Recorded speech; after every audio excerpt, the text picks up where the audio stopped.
Logan Reed stood in the marble office 50 floors above the city, his eviction notice folded in his pocket, his daughter's lunch money running out, and his billionaire boss sitting across from him with an offer that sounded completely insane. Marry me for 30 days, or we both lose everything. He needed money to survive. She needed a husband to inherit. Neither of them expected that a fake marriage built on desperation would become the one real thing in their carefully constructed lives. If you're watching, hit that like button and drop a comment with your city so I can see how far this story travels. Logan Reed's hands shook as he stared at the paper taped to his apartment door. Final notice of eviction. The words blurred together. He'd known it was coming. 3 months behind on rent wasn't something landlords forgave, even when you begged. But seeing it in print made his stomach drop through the floor. Behind him, down the narrow hallway that smelled like old cooking oil and someone's cigarette smoke, his daughter Mia's voice drifted through the cracked door.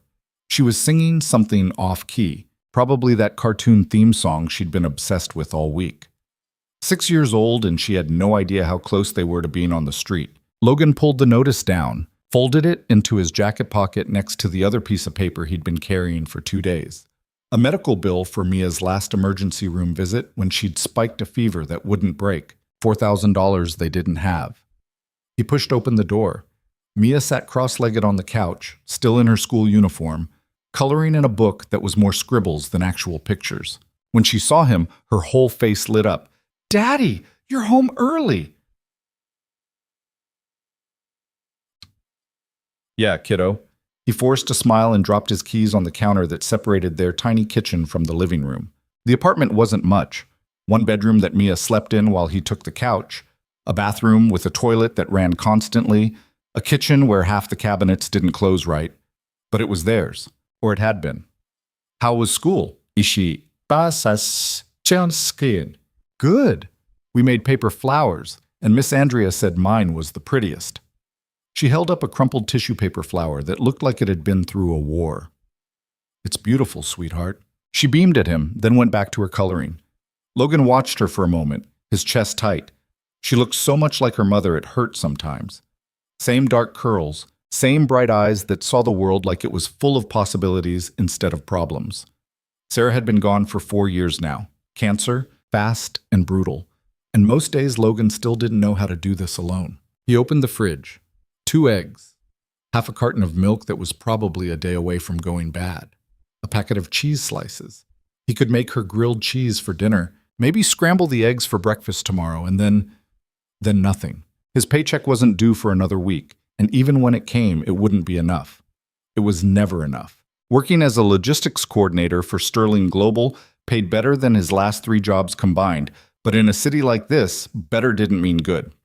Logan closed the fridge and leaned against it, pressing his palms to his eyes. "Daddy, are you tired?" Ian. He dropped his hands and looked at Mia. She was watching him with that worried expression she got sometimes, the one that made her look way older than 6. "Just a long day, kiddo." "Do you want to color with me?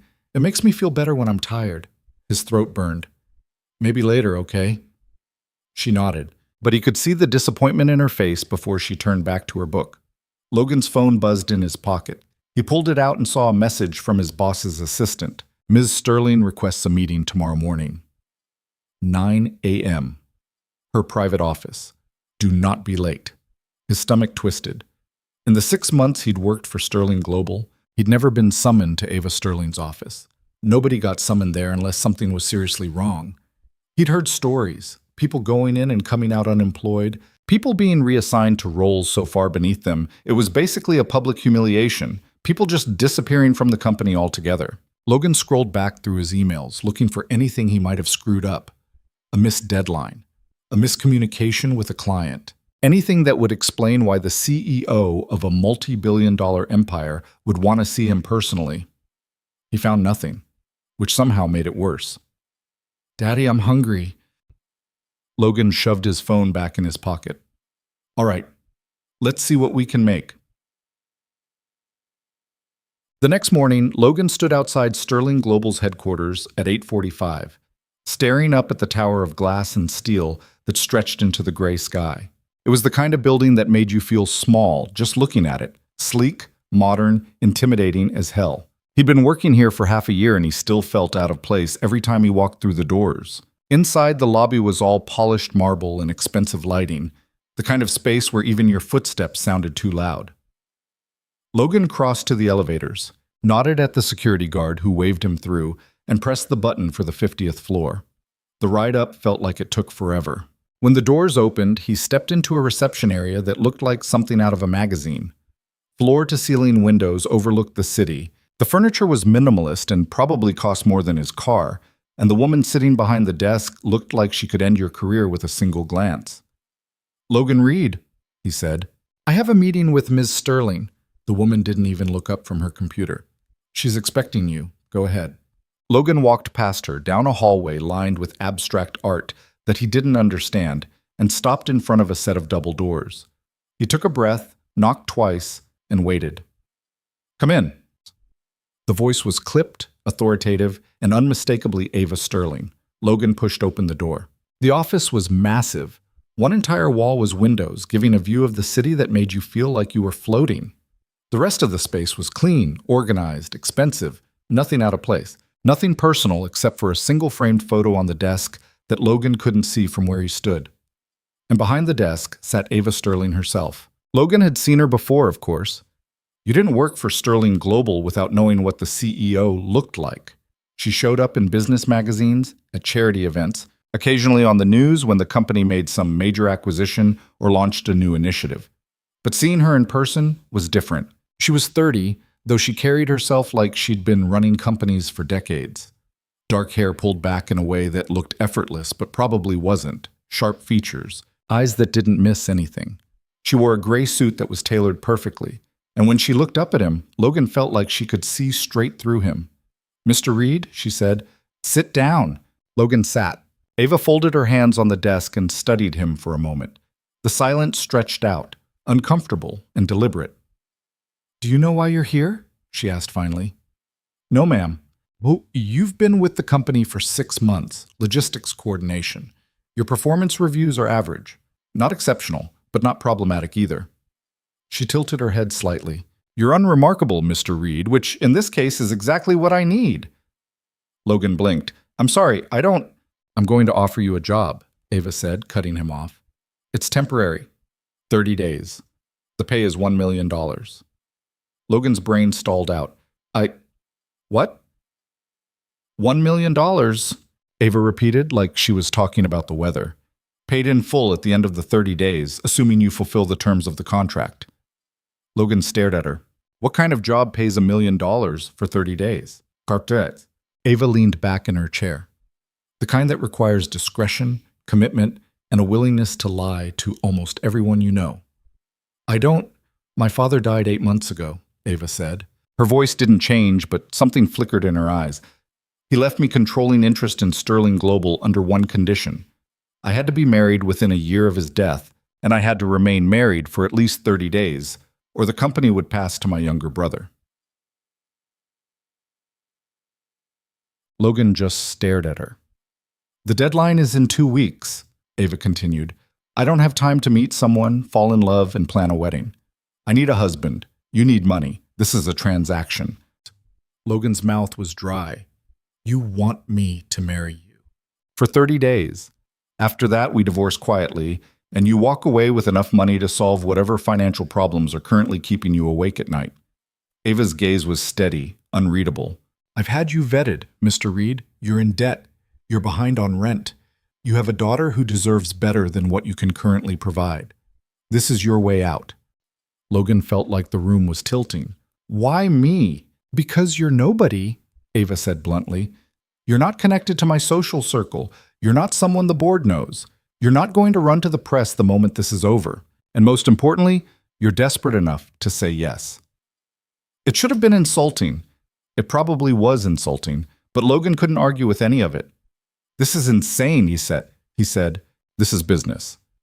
People do whatever they need to do to survive, Mr. Reed. You know that better than most." Ava pulled a folder from her desk and slid it across to him. "Read the contract. Everything is outlined. The marriage will be public. We'll live together. We'll attend events together. You'll play the role of my husband convincingly. In return, you get the money, and I keep my company." Logan opened the folder with shaking hands. The contract was thick, dense with legal language that made his head spin.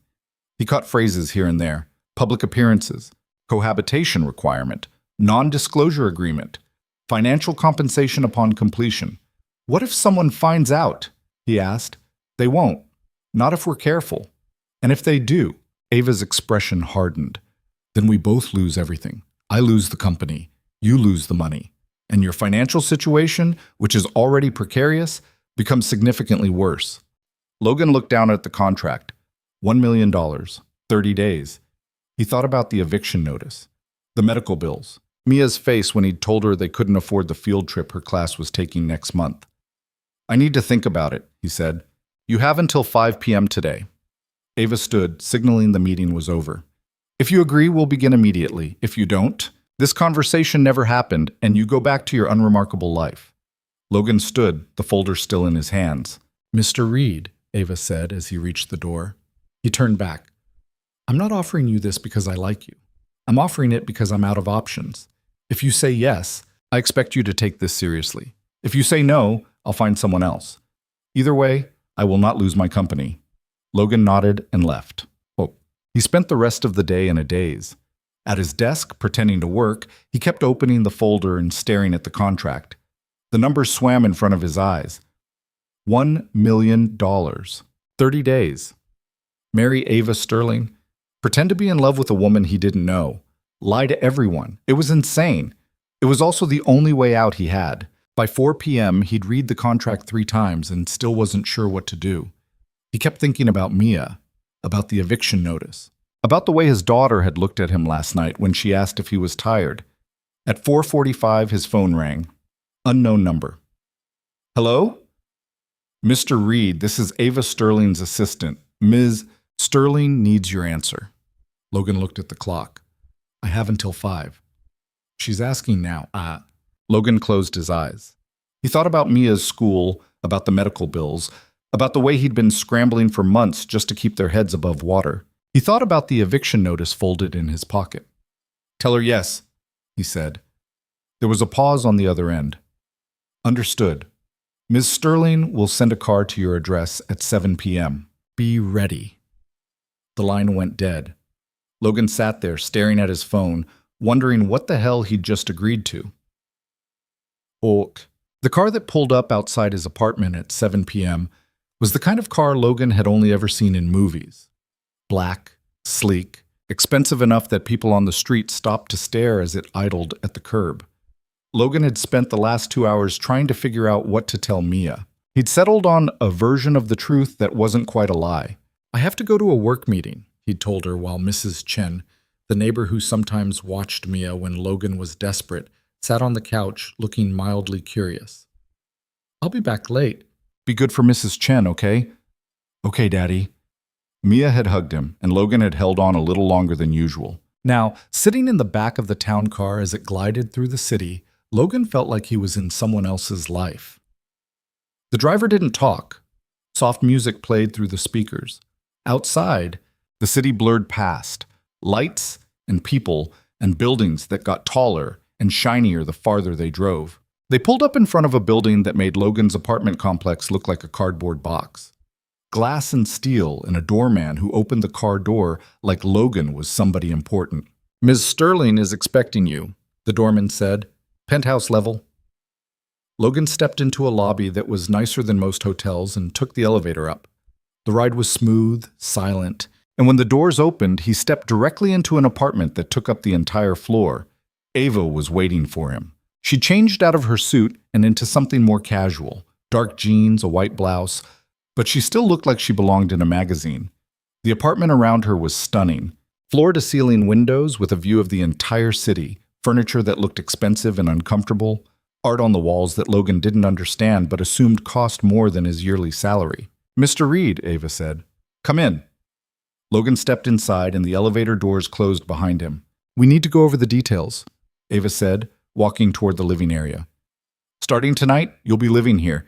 Your things will be moved tomorrow. We'll make the engagement announcement in 2 days. The wedding will be small and private. And after that, we begin the 30-day clock.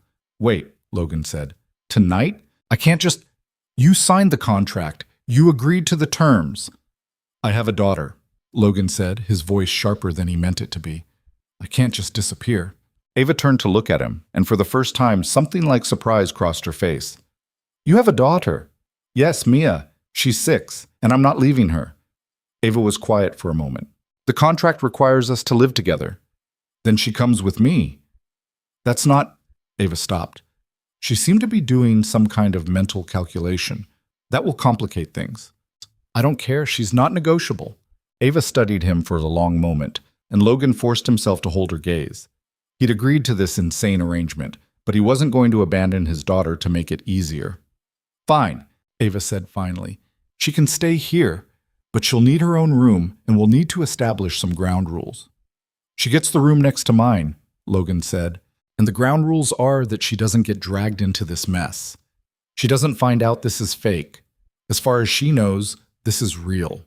Ava's expression shifted, something almost like respect. Agreed. Logan felt some of the tension in his chest ease. There's a guest room down the hall, Ava said. You and your daughter can take it. We'll need to make this place look like we actually live together, so you'll need to move your things in gradually. Tomorrow, we'll go over our story. How we met, how long we've been together, all the details that people will ask about. And what do I tell people in the meantime? That you're seeing someone. Keep it vague.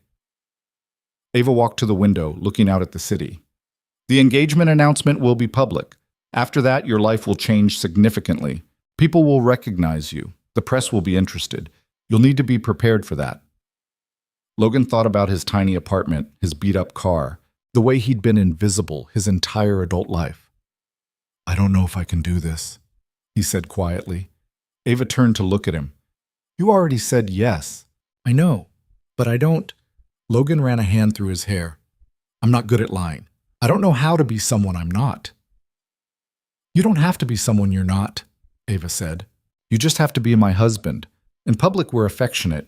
In private, we're business partners. It's not complicated. It feels complicated. Ava crossed the room until she was standing in front of him. Up close, Logan realized she was shorter than he'd expected, maybe 5'6" without heels. But she still somehow made him feel like she was looking down at him. Mr. Reed, she said, Logan, you made a choice tonight. You chose your daughter's future over your pride. That's admirable. But now you need to follow through. Can you do that? Logan met her eyes. They were dark, intense, completely unreadable. Yes, he said. Good. Ava stepped back. Then let's get started. The next 2 days were a blur. Logan moved his and Mia's things into Ava's penthouse, which felt surreal and wrong in equal measure. Mia loved it. She got her own room that was 3 times the size of their old bedroom, with a window that looked out over the city and a bathroom that had a tub big enough to swim in. She ran through the apartment like it was Disneyland, touching everything, asking 1,000 questions, completely oblivious to the fact that her dad had just agreed to the strangest arrangement of his life. Ava, to her credit, mostly stayed out of the way. She worked long hours, came home late, and when she was there, she treated Logan with polite professionalism that felt colder than outright hostility. They spent one evening going over their story. We met at a company event 6 months ago, Ava said, sitting across from him at the dining table with a notebook in front of her. You were new to Sterling Global. I noticed you because you were the only person at the event who looked like he didn't want to be there. That's actually true, Logan muttered. We started talking. You made me laugh, which doesn't happen often. We started seeing each other quietly because I don't like mixing my personal and professional lives. After a few months, I realized I didn't want to keep it quiet anymore. Ava looked up at him. Simple. Believable. Don't overthink it. What if someone asks for details? Make them up. Keep them vague. People don't actually care about the specifics. They just want to hear that we're in love. Logan shifted uncomfortably. And what does that look like? What? Being in love. With you. What am I supposed to... How do I... He trailed off, feeling stupid. Ava set down her pen. You're overthinking this. I've never had to fake being in love with someone before. It's not that different from actually being in love. You smile when you see me. You touch me casually. A hand on my back, holding hands, that sort of thing. You look at me like I'm the most interesting person in the room. She said it all matter-of-factly, like she was reading from a manual. I'll do the same. It's just a performance. Logan thought about Sarah, about how it had felt to actually be in love with someone, the way his whole body had reacted when she walked into a room, the way he couldn't stop smiling around her, the way everything had felt lighter when she was there. Right, he said, a performance. Ava studied him for a moment, and Logan had the uncomfortable feeling that she could see exactly what he was thinking. This doesn't have to be complicated, she said, her voice a little softer. We're both getting something out of this. 30 days and then we go back to our lives. Just think of it as a role you're playing. Logan nodded, but he didn't feel any better about it. Updates. The engagement announcement went live on a Thursday morning. Logan woke up to his phone exploding with messages. Coworkers he barely knew. People from his past.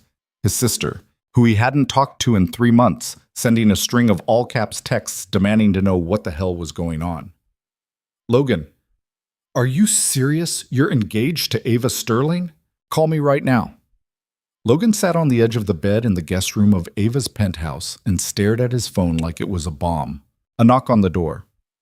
Come in, Logan said. Ava stepped inside, already dressed for the day in a navy dress that probably cost more than Logan's car. She looked calm, unbothered, like her face wasn't currently on the front page of every business and gossip site in the city. How are you handling it? She asked. Everyone I've ever known is losing their minds.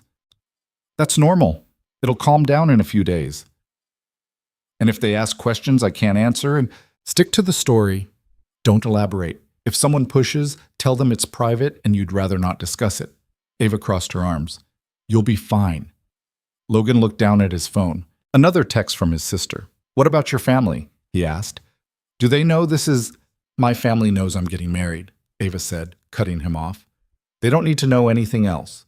You really think we can pull this off? Ava's expression didn't change. We don't have a choice. The wedding was small. That was the word Ava used, small. But to Logan, it still felt enormous.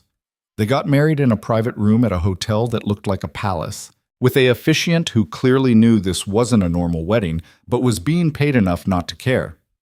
Ava wore a simple white dress that somehow made her look even more untouchable than usual. Logan wore a suit that Ava's assistant had bought for him because he didn't own anything nice enough for this. Mia was there, sitting in the front row next to Mrs. Chen, who Ava had flown in because Logan couldn't bring himself to exclude his daughter from this. Mia wore a pink dress and kept whispering loudly about how pretty Ava looked. There were maybe 20 other people in the room. Ava's assistant, a few members of Sterling Global's board, some family members Logan didn't recognize. Everyone watched with the kind of polite interest that felt fake. When the officiant said, "You may kiss the bride," Logan's heart kicked into overdrive. He looked at Ava. She looked back at him, her expression calm and unreadable. And then she leaned in, and Logan met her halfway, and their lips touched for exactly 3 seconds before they pulled apart. It was nothing. A brushing of mouths.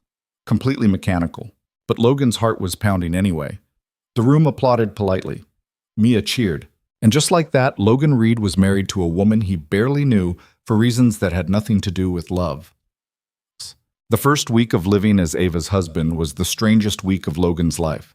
They existed in the same space but lived separate lives. Ava worked constantly, up early, home late, always with her laptop or her phone or some crisis that needed her attention. Logan adjusted to the rhythms of the penthouse, figuring out where things were, getting Mia enrolled in a new school that was closer and infinitely nicer than her old one. They barely spoke. When they did, it was logistical. There's a charity gala on Friday, Ava said one night, appearing in the kitchen while Logan was making dinner. We need to attend together. Okay. Formal attire. My assistant will arrange something for you. Okay. Ava lingered for a moment, watching him chop vegetables. What are you making? Stir fry. Mia likes it. It smells good. Logan glanced at her, surprised. Thanks. Ava nodded and disappeared back toward her office. It went on like that. Polite distance, careful boundaries, two people sharing space but not a life. except for when they went out in public. The gala was Logan's first real test. Ava's assistant had delivered a tuxedo that fit perfectly, and when Logan came out of his room that night, Ava was waiting in the living room in a black dress that looked like it had been designed specifically to make every other woman in the room feel inadequate. "You clean up well," she said. "So do you." She smiled, a small, controlled smile that didn't reach her eyes. "Ready?" "No." "Good. Let's go." The gala was in a ballroom that looked like something out of a movie. Chandeliers, marble floors, people in expensive clothes drinking expensive champagne. Logan felt like an imposter the moment they walked in. But Ava transformed. She took his arm, leaned into him slightly, smiled up at him like he was the only person she wanted to be near. And Logan, despite everything, found himself responding. He put his hand on her back. He smiled when she laughed. He played the role. People approached them constantly. "Ava, congratulations! You must be Logan. We've heard so much about you. How did you two meet?" Logan let Ava handle most of it, chiming in when necessary, sticking to the script they'd rehearsed. He was surprised by how easy she made it look, how effortlessly she wove their fake story into something that sounded real. At one point, a man in his 50s with the kind of face that suggested too much scotch and too little sleep cornered them near the bar. "Ava Sterling, married," the man said, shaking his head. "I never thought I'd see the day." "Life is full of surprises, Richard," Ava said smoothly.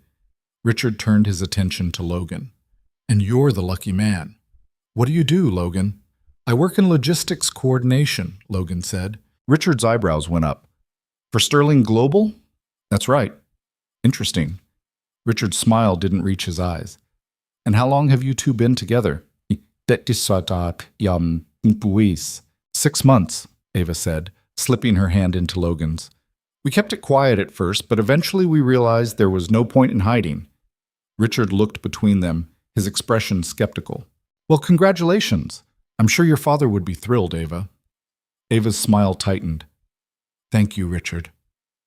Richard wandered off, and Logan felt Ava's grip on his hand relax. "Who was that?" Logan asked quietly. "Richard Hale, member of the board. Also a complete ass." Ava took a sip of her champagne. "He's going to be a problem." "Why?" "Because he doesn't believe us." Ava looked up at Logan. "And if he starts digging, this all falls apart." Logan's stomach twisted. "What do we do?" "We convince him." Ava set down her glass and turned to face Logan fully. "Dance with me." "What?"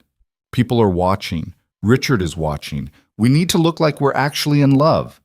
She held out her hand. "So dance with me." Logan took her hand. They moved onto the dance floor, and Logan put his hand on her waist, suddenly very aware of how close they were. Ava's other hand rested on his shoulder, and they began to move to the slow music that filled the room. "Relax," Ava murmured. "You look terrified." "I don't dance. You're doing fine, so." Logan tried to focus on the steps, but it was hard when Ava was looking at him like that, steady, calm, expectant, like she was daring him to pull this off. "Why did your father put that clause in his will?" Logan asked quietly.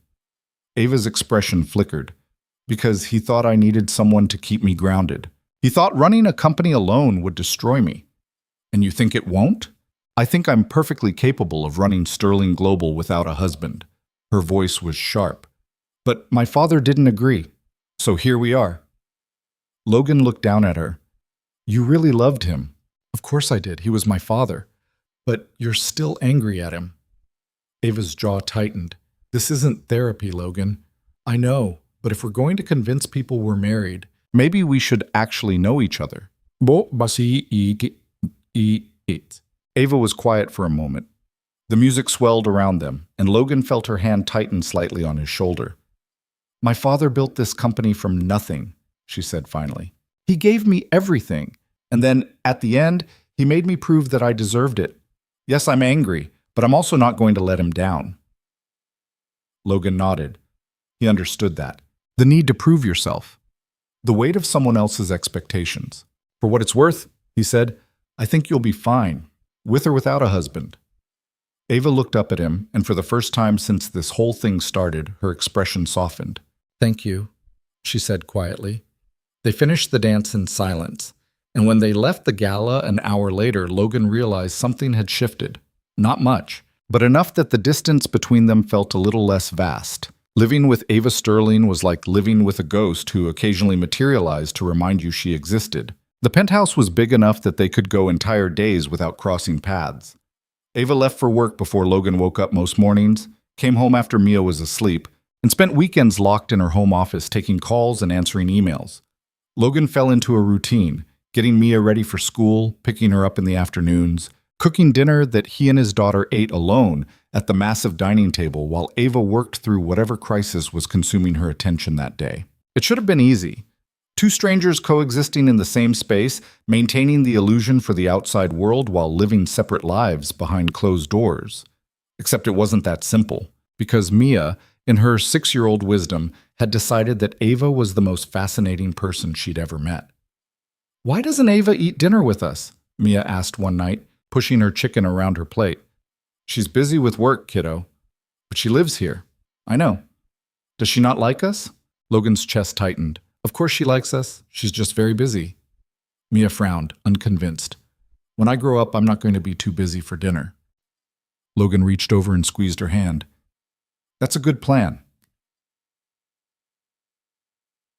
But the question stuck with him. Because the truth was, Logan didn't actually know if Ava liked them. She was polite, professional. She never complained about Mia's presence, never made them feel unwelcome. But she also never engaged, never asked about Mia's day, never joined them for meals, never acted like they were anything more than temporary inconveniences she was tolerating until the 30 days ran out. The second week brought their first real public appearance as a married couple, a business dinner with several members of Sterling Global's board of directors and their spouses. Ava briefed him the night before. "These people have known me since I was a child," she said, standing in the living room with a tablet in her hand, scrolling through what Logan assumed were profiles or notes. "They're going to ask intrusive questions. They're going to make judgments. And they're going to be watching us very closely to see if this marriage is legitimate." "No pressure," Logan muttered. Ava looked up. "I need you to be charming tomorrow night." "I'm not charming." "Then fake it." Right. Logan leaned back against the couch. "You know, for someone who needs me to play the part of your loving husband, you're not exactly making it easy." Ava's eyes narrowed. "What's that supposed to mean?" "It means we barely talk.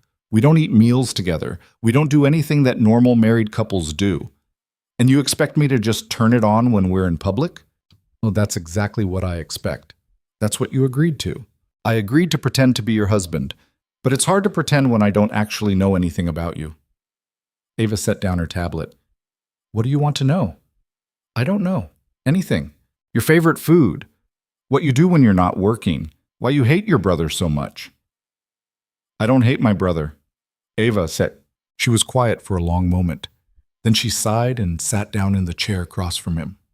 "My brother's name is Marcus. He's 27. He was supposed to take over the company after my father died, but my father didn't trust him. Marcus is impulsive, reckless, and more interested in spending money than making it. So my father gave me controlling interest instead, with the marriage clause as a safeguard. And Marcus is pissed about it. Marcus is furious. He thinks the company should be his by birthright, and he's been looking for any excuse to challenge the will since the day my father died." Ava's voice was flat, controlled. "If he can prove our marriage is fraudulent, he gets everything." Logan processed that. "So he's the real threat. Richard Hale is a nuisance. Marcus is dangerous." Ava met his eyes. "Which is why we can't slip up. Not once." Logan nodded slowly. "Okay, then tell me something real. Something I can use tomorrow night when someone asks me about my wife." Ava looked at him for a long moment. Ava looked at, like she was deciding whether he was worth the effort. Then she said, "I don't sleep much. Maybe 4 hours a night. I've always been that way. My father used to say I had too much ambition to waste time on rest. That's not healthy. I didn't ask for your opinion on my sleep schedule. What else? I hate seafood. I don't know why people pretend lobster is good. It tastes like rubber." A hint of a smile crossed her face. "I used to play piano when I was younger, but I haven't touched one in years, and I think most people are idiots." Logan couldn't help but smile. "Most people?" Present company excluded, mostly. I feel so special, Shet. Ava stood. Now you know something about me. Use it wisely tomorrow. She started toward her office, then paused. And Logan? Thank you for doing this. I know it's not easy. She disappeared before Logan could respond. The dinner was at a restaurant so expensive it didn't have prices on the menu. Logan sat next to Ava at a long table with 8 other people, board members and their spouses, all of them older, all of them watching Logan and Ava with varying degrees of curiosity and skepticism. The men wore suits that probably cost more than Logan's first car. The women wore jewelry that could have paid off his debt 3 times over. Logan felt like an imposter in borrowed clothes. Ava, of course, looked completely at ease. She made small talk, laughed at mediocre jokes, played the role of the gracious host even though this wasn't her event. And every so often, she would reach over and touch Logan's hand, or lean in close to whisper something in his ear, or smile at him like he was the only person in the room who mattered. It was all an act. Logan knew that, but it was convincing as hell. So Logan, one of the board members, a man named Gerald with a round face and cold eyes, said midway through the meal, Ava tells us you work in logistics. How did you two meet? Logan had rehearsed this. At a company event about 6 months ago. I was new, didn't know anyone. Ava was the only person who bothered to talk to me. And you swept her off her feet? Gerald's wife, a thin woman with sharp features, asked with a smile that didn't reach her eyes. I think it was the other way around, Logan said, glancing at Ava. Ava laughed softly. He's being modest. Logan made me laugh, which doesn't happen often. I knew pretty quickly that I wanted to keep him around. How romantic, the woman said, in a tone that suggested she didn't find it romantic at all. It must be quite an adjustment. Another board member, a woman named Patricia with gray hair and a piercing stare, said, going from a logistics coordinator to the husband of a CEO. That's a significant change in lifestyle. Logan felt the trap in the question. It's definitely been an adjustment. But Ava and I are partners. That's what matters. Partners? Patricia repeated. How progressive. Ava's hand tightened slightly on Logan's under the table. A warning, don't engage. Ava's always been ahead of her time, Gerald said, though I'll admit we were all surprised by the wedding. Very sudden. When you know, Ava said smoothly. And you're certain? Patricia asked, her gaze sharp. Forgive me for being blunt, Ava, but this marriage conveniently satisfies the terms of your father's will. Some might find the timing suspicious. The table went quiet. Logan felt Ava tense beside him. But before she could respond, Logan spoke. With all due respect, ma'am, I don't think the timing of our marriage is anyone's business but ours. He kept his voice even, polite. Ava and I got married because we wanted to build a life together. If that also satisfies a legal requirement, that's just a bonus. Patricia's eyebrows rose. Well, you certainly don't lack confidence. I just don't see the point in apologizing for being happy, Logan said. Ava turned to look at him, and for a moment Logan saw something in her expression that looked almost like gratitude. The conversation moved on, but Logan could feel the scrutiny from everyone at the table, the way they watched him and Ava for any sign of weakness, any crack in the facade. By the time dessert arrived, Logan's jaw hurt from smiling. When they finally left the restaurant 2 hours later, Ava was silent in the car. Logan sat next to her, watching the city lights blur past the window, wondering if he'd screwed up somehow. You did well tonight, Ava said finally. Logan glanced at her. Yeah? Patricia was testing you. She does that with everyone. You didn't back down. I wasn't going to let her talk to you like that. Ava smiled slightly. Most people wouldn't have said anything. They would have let me handle it. Cool? I'm not most people. No, Ava said quietly. You're not. They didn't talk for the rest of the ride home. But when they walked into the penthouse, Ava lingered in the entryway instead of disappearing into her office like she usually did. Do you want a drink? She asked. Logan blinked. Sure. Ava walked to the bar in the corner of the living room and poured 2 glasses of whiskey. She handed one to Logan and sat down on the couch, which was maybe the first time Logan had ever seen her sit anywhere in the apartment that wasn't her office chair or the dining table. Logan sat down on the opposite end of the couch. You okay? I'm fine. Just tired of people questioning my decisions. Ava took a sip of her drink. Patricia's right, about the timing. It does look suspicious. Then why did your father put that clause in his will if he knew how it would look? Because he wanted to make sure I wasn't alone. Ava stared into her glass. He thought running this company would consume me, that I'd lose myself in it. He wanted me to have someone who would remind me there's more to life than board meetings and quarterly reports. And instead you got me, a guy you barely know who's only here because you're paying him. Ava looked at him. You make it sound mercenary. Cool, isn't it? Maybe. But you're still here. You're still trying. She paused. And you stood up for me tonight. You didn't have to do that. Yeah, I did. We're supposed to be married. That means I have your back. Even if it's fake? Logan thought about that. I don't know, maybe it doesn't have to be completely fake. Ava's expression shifted, something uncertain crossing her face. What do you mean? I mean, we're stuck together for 30 days. We're living in the same apartment, raising my daughter under the same roof, pretending to be in love every time we leave the house. Maybe it doesn't have to feel like we're strangers. You want us to be friends? I want us to be something, because right now we're just two people going through the motions, and that's not going to fool anyone for long. Ava was quiet for a long time. Then she said, I'm not very good at letting people in. I noticed. My father was the only person I ever really trusted, and when he died, I decided it was easier to just focus on work, to keep everyone at a distance. By speaking, she looked at Logan. It's safer that way. Safer from what? From getting hurt. Logan understood that. He'd felt the same way after Sarah died. Like, if he didn't let anyone too close, he couldn't lose them. But it was a lonely way to live. I get it, he said. But maybe you don't have to do everything alone. Ava smiled slightly. Are you offering to be my friend, Logan Reed? I'm offering to be your husband, at least for the next few weeks. She laughed, a real laugh, not the polite one she used in public. All right, let's try this. Try what? Being something other than strangers. Ava raised her glass. To partnerships. Logan clinked his glass against hers. To partnerships. They talked for another hour. Small things, mostly. Ava asked about Mia, what she liked, what she was interested in, whether she was adjusting to the new school. Logan told her about his life before Sterling Global, about the string of terrible jobs he'd worked trying to keep himself and Mia afloat, about the constant fear that he was failing as a father. Ava listened, really listened, and when Logan finished talking, she said, You're not failing. Your daughter adores you. That's more than a lot of kids get. She keeps asking why you don't eat dinner with us. Ava winced. I'm not very good with kids.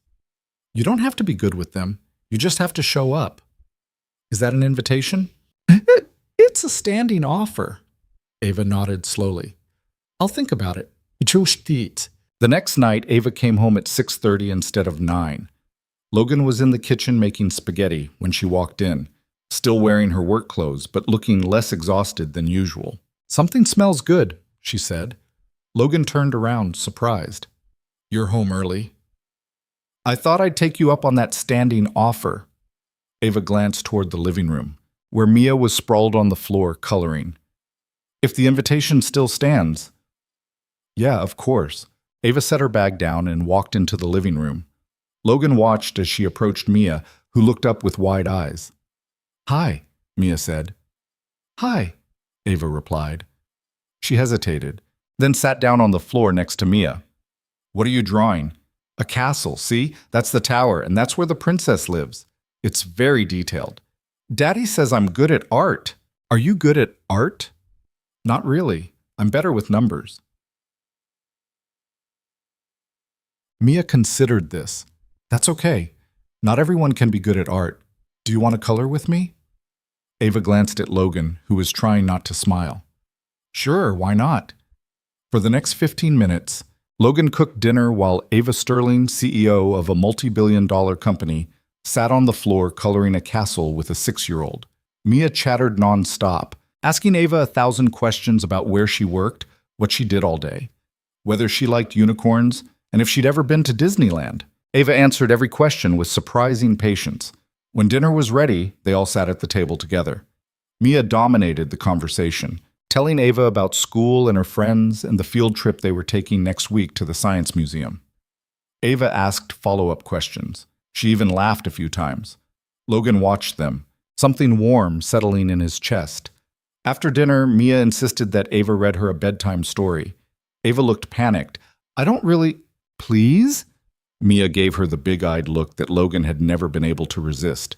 Ava glanced at Logan, who just shrugged. Okay, Ava said. One story. Logan cleaned up the kitchen while Ava disappeared into Mia's room. He could hear Mia's voice through the door, excited and animated, and Ava's quieter responses. 20 minutes later, Ava emerged looking slightly dazed. She's asleep, Ava said. She likes you. I have no idea why. I'm terrible at this. You're doing fine. Ava leaned against the wall, looking more uncertain than Logan had ever seen her. I didn't expect her to be so... persistent? I was going to say engaging. She's very smart. She gets that from her mom. Logan dried his hands on a towel. Thanks for doing that. It meant a lot to her. I should have done it sooner. You're doing it now. That's what matters. Ava nodded, but she looked uncomfortable, like she'd wandered into territory she didn't know how to navigate. Do you want to watch something? Logan asked, more to fill the silence than anything else. Ava looked surprised. Like what?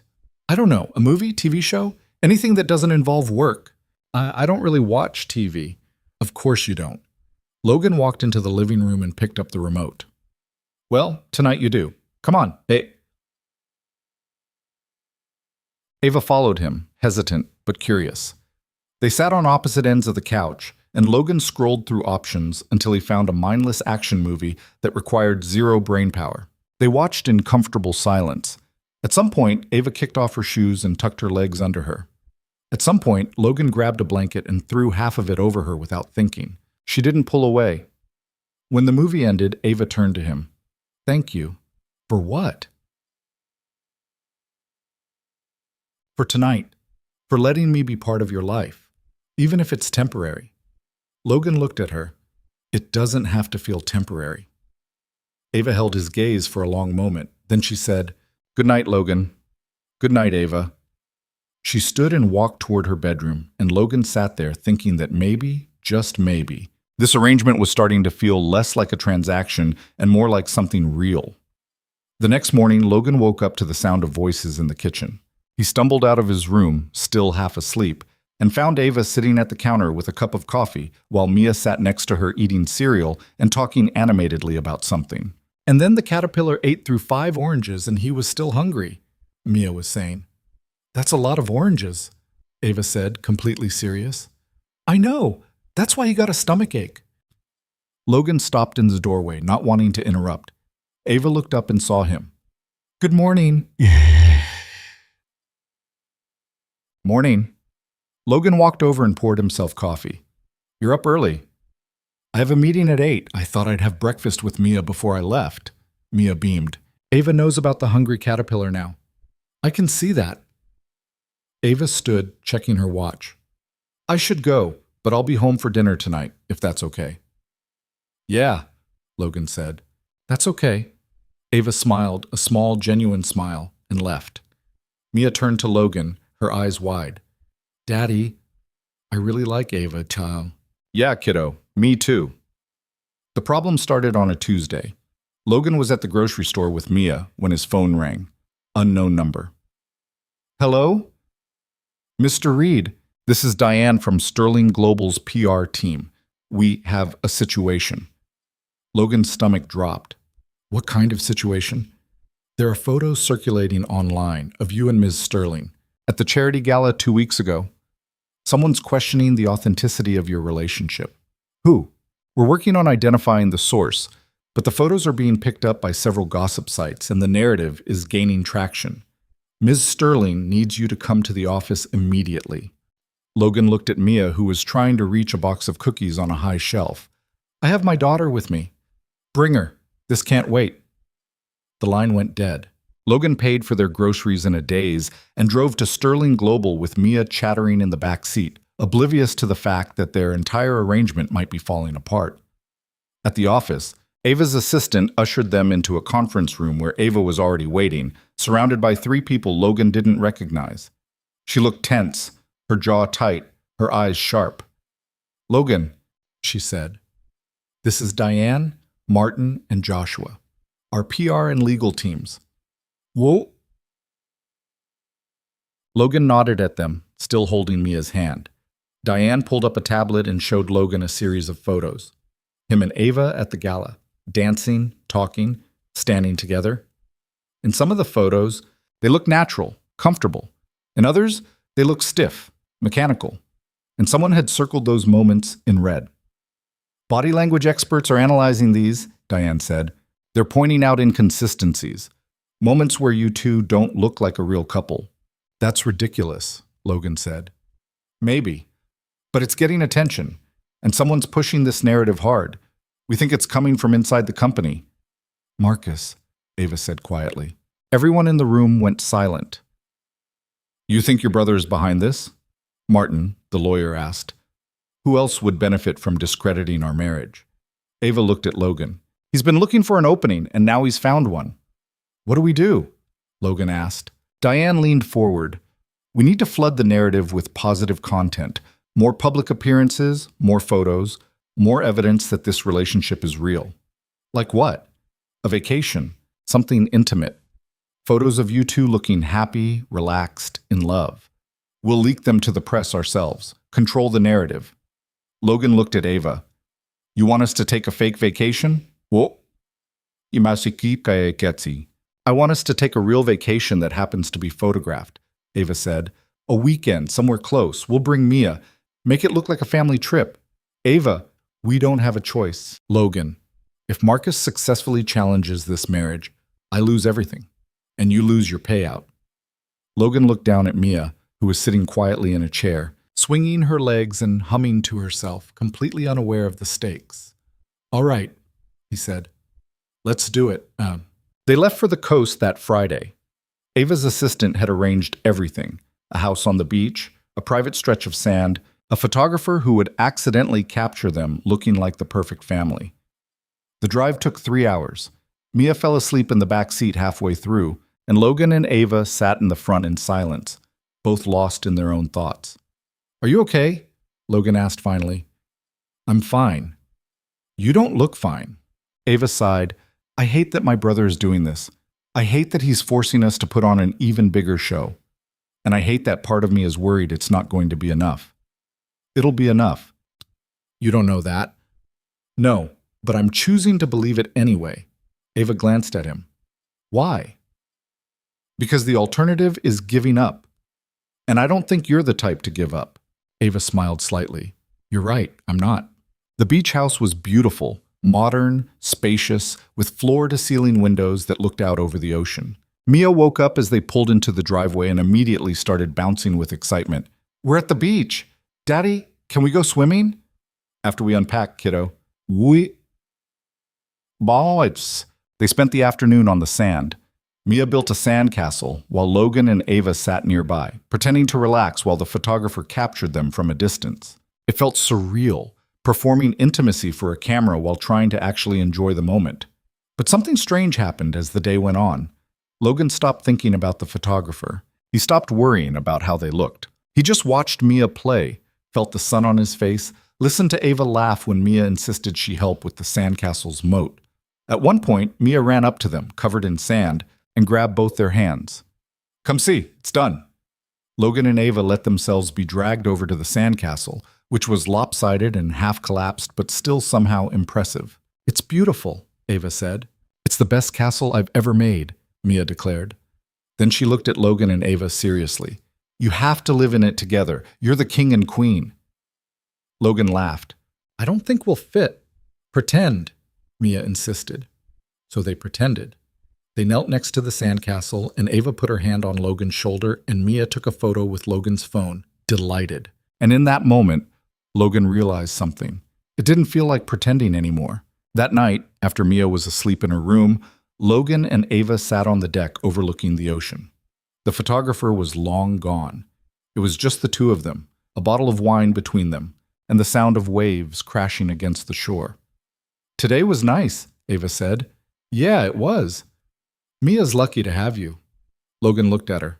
"What makes you say that?" "You're a good father. She feels safe with you. That's not something every kid gets."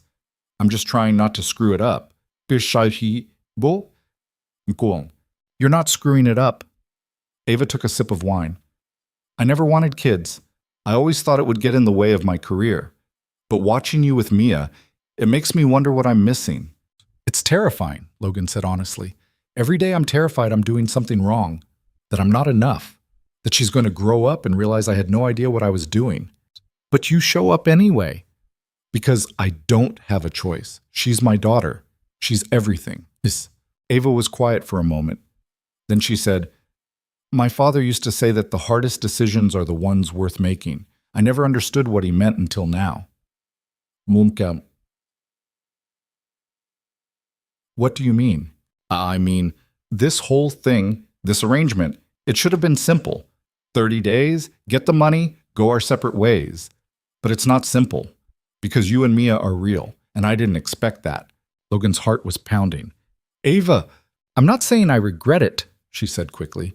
"I'm just saying it's more complicated than I thought it would be." Logan didn't know what to say to that, so he reached over and took her hand, and they sat there in silence, watching the ocean, pretending like everything wasn't changing. They returned to the city on Sunday night. The photos hit the press Monday morning. Logan saw them on his phone while he was getting Mia ready for school. Him and Ava on the beach, laughing. Mia between them, holding their hands. The three of them kneeling by the sand castle, looking like an actual family. The headlines were positive. Ava Sterling and husband. Enjoy family weekend at the Coast Sterling CEO takes time off for step-family bonding. Inside Ava Sterling's new life as a wife and stepmom. Diane called at 9 a.m. "It's working," she said. "The negative narrative is dying down. People are buying it." "Good," Logan said. "There's something else. Marcus Sterling requested a meeting with the board. He's pushing for a formal review of Ava's marriage." Logan's stomach dropped. "When?" "Next week. Ava will need to present evidence that the marriage is legitimate. You'll both need to testify." "Testify?" "Answer questions under oath about your relationship, your marriage, your intentions." Diane's voice was serious. "This is going to get invasive. Be prepared." Logan hung up and found Ava in the kitchen, staring at her laptop with a grim expression. "You heard," she said. "Yeah. Marcus is making his move. He's going to try to tear us apart in front of the entire board." Logan sat down across from her. "Then we don't let him." Ava looked up. "It's not that simple." "Why not? We tell them the truth. We got married because of your father's will. We've built a life together. We're making it work.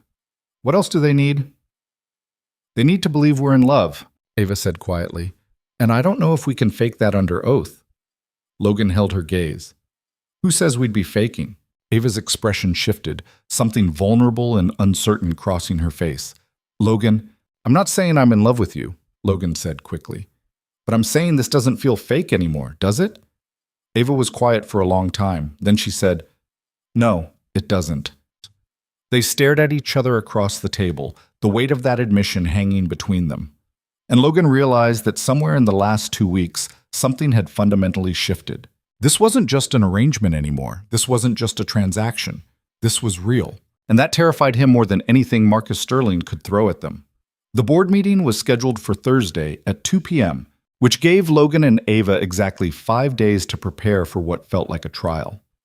Martin, the lawyer, came to the penthouse Tuesday night with a stack of documents and a grim expression that made Logan's stomach turn before the man even opened his mouth.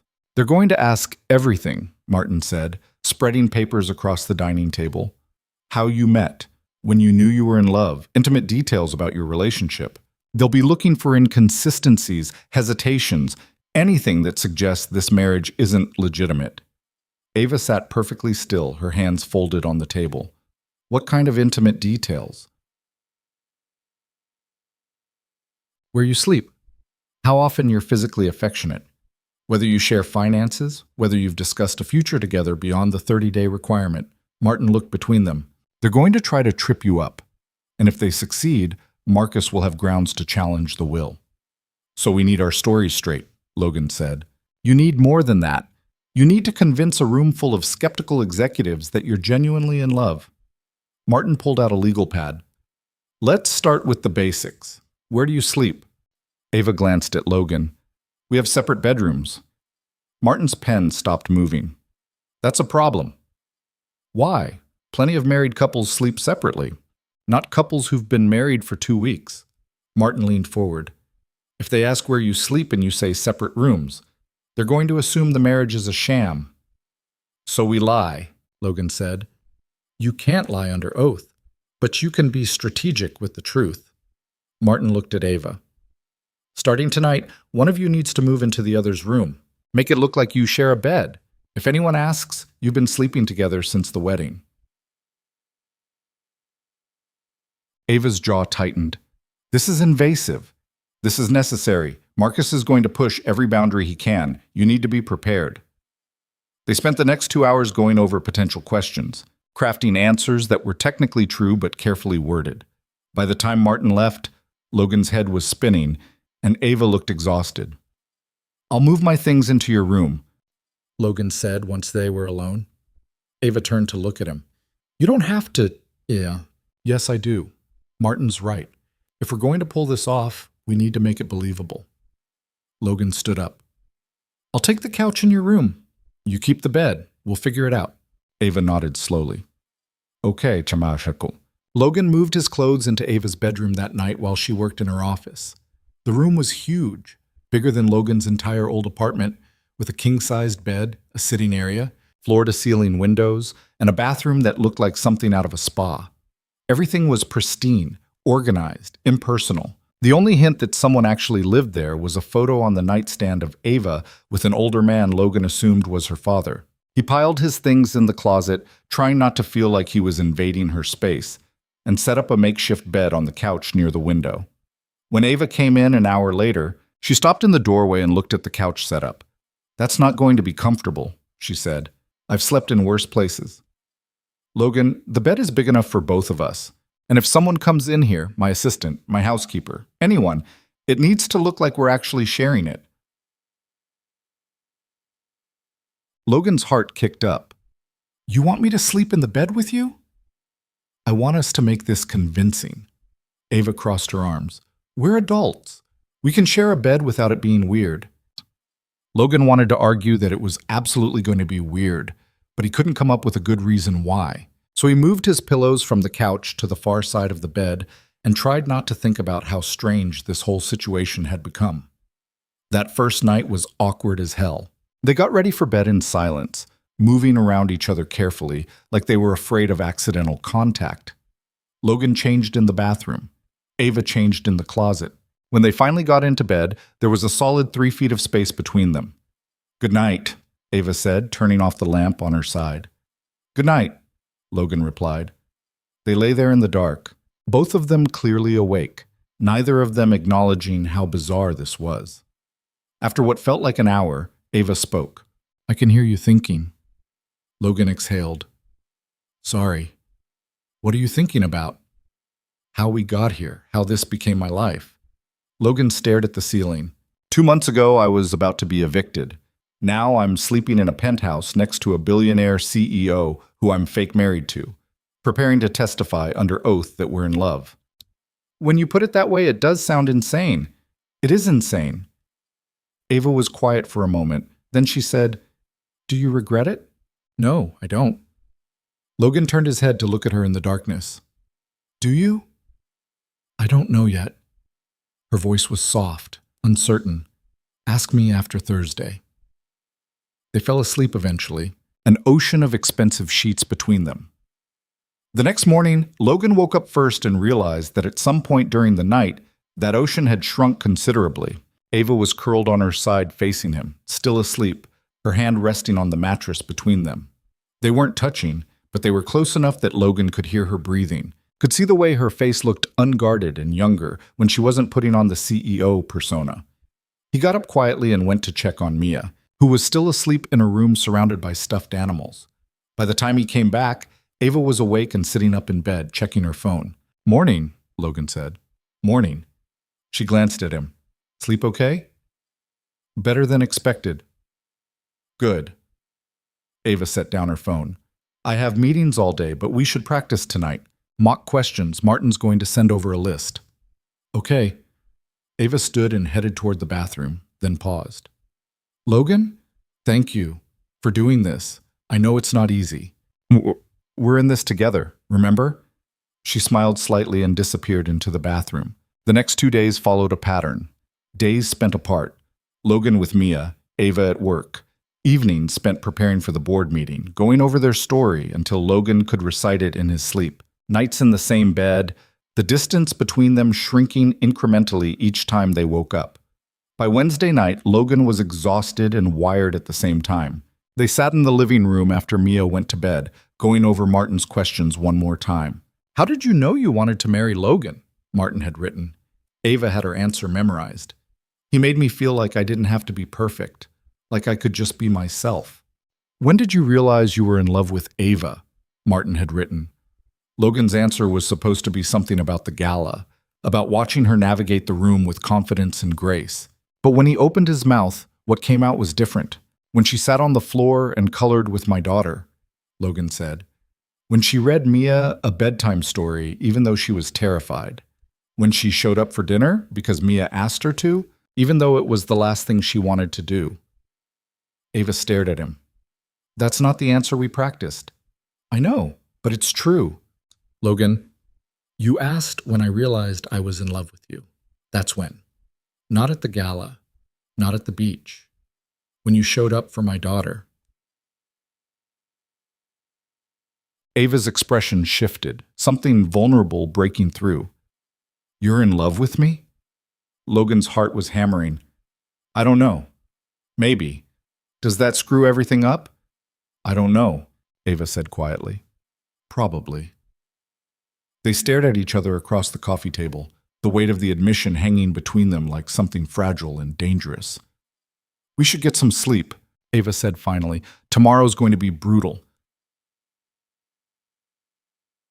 She stood and walked toward the bedroom, and Logan sat there for a few more minutes, trying to figure out what the hell he'd just done. When he came to bed, Ava was already under the covers, facing away from him. Logan got in on his side and turned off the light. "Logan?" Ava's voice came through the darkness. "Yeah? I'm scared." Logan had never heard her admit something like that. Of the meeting? Of losing everything. Of Marcus winning. Of this whole thing falling apart. She was quiet for a moment. Of what happens if it doesn't.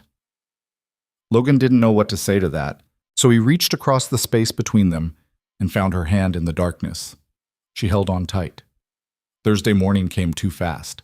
Logan woke up with Ava's head on his shoulder and her arm across his chest, both of them tangled together in a way that suggested they'd gravitated toward each other sometime in the night. For a moment he didn't move, just lay there feeling the weight of her against him, the rhythm of her breathing, the warmth of her skin through her shirt.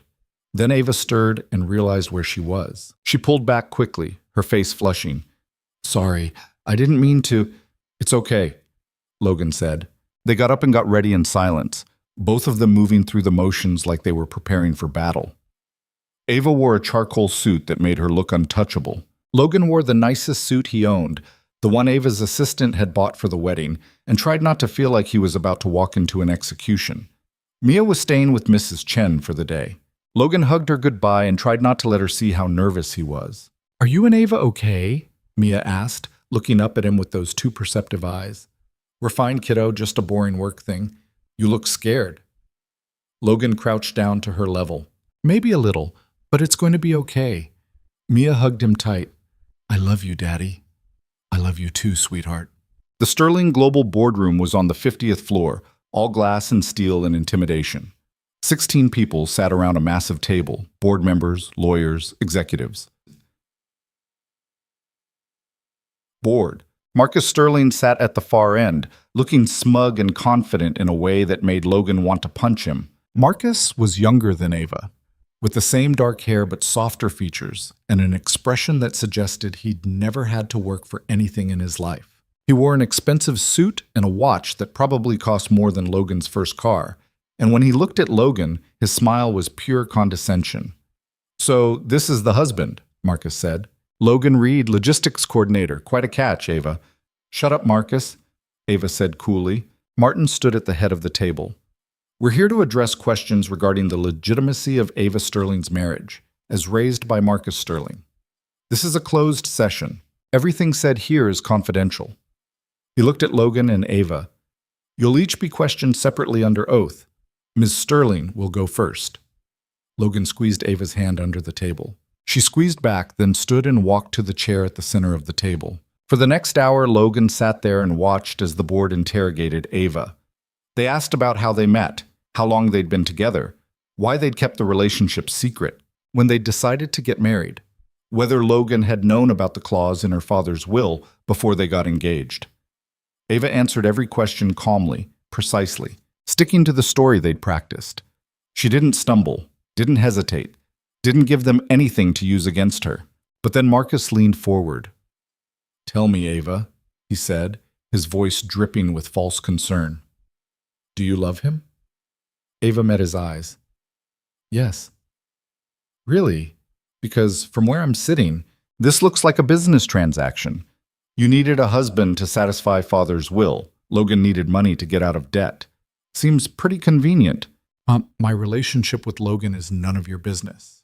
"It's absolutely my business when it determines who controls this company." Marcus smiled. "You're lying, Ava, and everyone in this room knows it." "That's enough," Martin said, but the damage was done. Logan could see it in the faces around the table, the doubt, the suspicion, the way people were looking at Ava like maybe Marcus was right. When it was Logan's turn, he walked to the center chair with his heart pounding. They started with the same basic questions. He gave the same answers Ava had given, keeping his voice steady even though his palms were sweating. Then Richard Hale spoke up. "Mr. Reed, how much is Ava paying you to be here?" Logan blinked. "I'm sorry?" "You heard me. How much money did she offer you to marry her?" "That's not—" "You were behind on rent. You had medical debt. You were barely scraping by. And suddenly you're married to one of the wealthiest women in the city." Richard leaned back in his chair. "I'm not an idiot." "How much?" Logan looked at Ava, who was sitting at the table with her jaw clenched, her eyes blazing. "She offered me $1 million, Logan said. The room went silent. Marcus's smile was vicious. "There it is. A business transaction. Thank you for your honesty, Mr. Reed. I'm not finished," Logan said, his voice harder than he'd intended. "She offered me $1 million because I was desperate, and she was out of options. And yeah, that's how this started. But that's not why I'm here now." "Then why are you here?" Patricia asked. Logan looked at Ava. "Because somewhere along the way, it stopped being fake. Because she shows up for my daughter even though she doesn't have to. Because she's brilliant and stubborn and she works harder than anyone I've ever met. Because when I wake up next to her, I don't want to be anywhere else." He turned back to the board. "You want to know if this marriage is real? It wasn't at first, but it is now. And if you can't see that, then you're not paying attention." The room was dead silent. Marcus stood up. "This is ridiculous. He's performing for you. They both are. Our father put that clause in his will to protect Ava, not to enable her to commit fraud." "Fraud?" Ava stood, her voice sharp. "I've done everything father asked. I got married. I've stayed married. I'm building a life with Logan. What more do you want?" "I want the truth," Marcus shot back. "I want you to admit that this marriage is a lie, and you're only doing this to steal my company." "Your company?" Ava's voice rose. "You've never worked a day in your life for Sterling Global. You've never made a single decision that wasn't about your own benefit. Father gave me this company because he knew you'd destroy it in 6 months. At least I wouldn't have to lie about who I am to keep it." Ava took a step toward Marcus, and Logan saw something in her face that made him stand up. "Ava," he said quietly. She stopped, her hands shaking. Logan walked over to her and took her hand. "We're done here. Logan, we've answered their questions. We've told them the truth. If they don't believe us, that's on them." Ava looked at him, her eyes bright with something that might have been tears, or might have been fury. Martin stepped forward. The board will deliberate and make a decision within 48 hours. That's fine, Logan said. Come on, Ava, let's go. They left the boardroom together, hand in hand, and didn't look back. They didn't talk in the elevator, didn't talk in the car, didn't talk until they were back in the penthouse with the door closed behind them. Then Ava turned to Logan and said, You told them about the money. They already knew. Marcus made sure of that. You could have denied it. And lied under oath? That would have made everything worse. Logan ran a hand through his hair. I told them the truth. All of it. Including that you're in love with me. Yeah, including that. Ava stared at him. Was any of that real? Or were you just performing for the board? As Logan crossed the room until he was standing right in front of her. Every word was real. Logan? He kissed her. It wasn't planned. It wasn't calculated. It was just instinct. The need to show her what he couldn't seem to say properly. The need to prove that this wasn't an act anymore. Ava froze for half a second, then kissed him back. Her hands came up to his face and she pulled him closer, and Logan wrapped his arms around her waist and lifted her slightly off the ground. When they finally broke apart, they were both breathing hard. That was, Ava started. Real, Logan finished. She looked at him, her eyes searching his face for something. What are we doing? I don't know, but I don't want to stop. Ava laughed, a little breathless. This is a terrible idea. Probably. We're supposed to be business partners. I know. And in 2 weeks, this is supposed to be over. I know that too. Ava kissed him again, softer this time. When she pulled back, she said, I don't want it to be over. Logan's heart kicked against his ribs. Neither do I. They stood there in the middle of the living room, holding on to each other like they were afraid to let go. What do we do now? Ava asked. We wait for the board's decision, and we figure out what this is. Logan brushed a strand of hair away from her face. But whatever happens, we're in this together, okay? Okay. They ordered takeout that night and ate it on the living room floor while Mia told them about her day with Mrs. Chen. Mia didn't ask about the meeting, didn't seem to notice that something fundamental had shifted between Logan and Ava. She just chattered happily about the park and the ice cream misses. Chen had bought her and the dog she'd seen that looked exactly like the one in her favorite cartoon. After dinner, Ava read Mia her bedtime story without being asked. Logan stood in the doorway and watched them. Mia curled up against Ava's side, Ava's voice soft as she read about brave princesses and dragons and adventures. When Mia fell asleep, Ava carefully extracted herself and tiptoed out of the room. She found Logan in the hallway. She's out, Ava whispered. Thanks for reading to her. I'm starting to like it. Yeah. They went to bed that night without any awkwardness, without any hesitation. Logan got in on his side, Ava got in on hers, and when she curled into him, he wrapped his arms around her like it was the most natural thing in the world. Logan? Ava said into the darkness. Yeah? I'm still scared. Me too. What if they say no? What if Marcus wins? Then we figure it out, together. Her head. Ava pressed her face against his chest. I don't know how to do this. The relationship part. I've spent my whole life keeping people at a distance. So have I. Since Sarah died, I've been so focused on just surviving that I forgot how to let anyone in. Logan ran his hand through her hair. But I think we're figuring it out. Are we? Yeah, I think we are.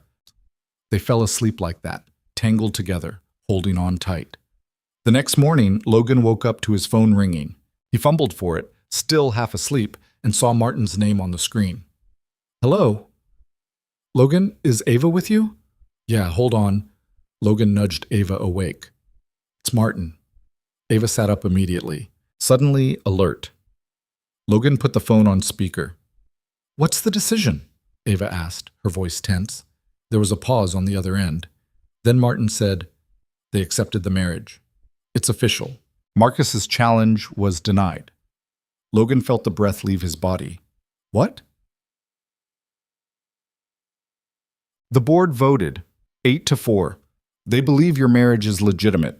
Ava retains full control of Sterling Global. Ava's hand found Logan's under the covers and squeezed so hard it hurt. Marcus isn't taking it well, Martin continued. He's threatening to appeal, but he doesn't have grounds. It's over, Ava. You won. Thank you, Martin. Congratulations, both of you. The line went dead. For a moment, neither of them moved.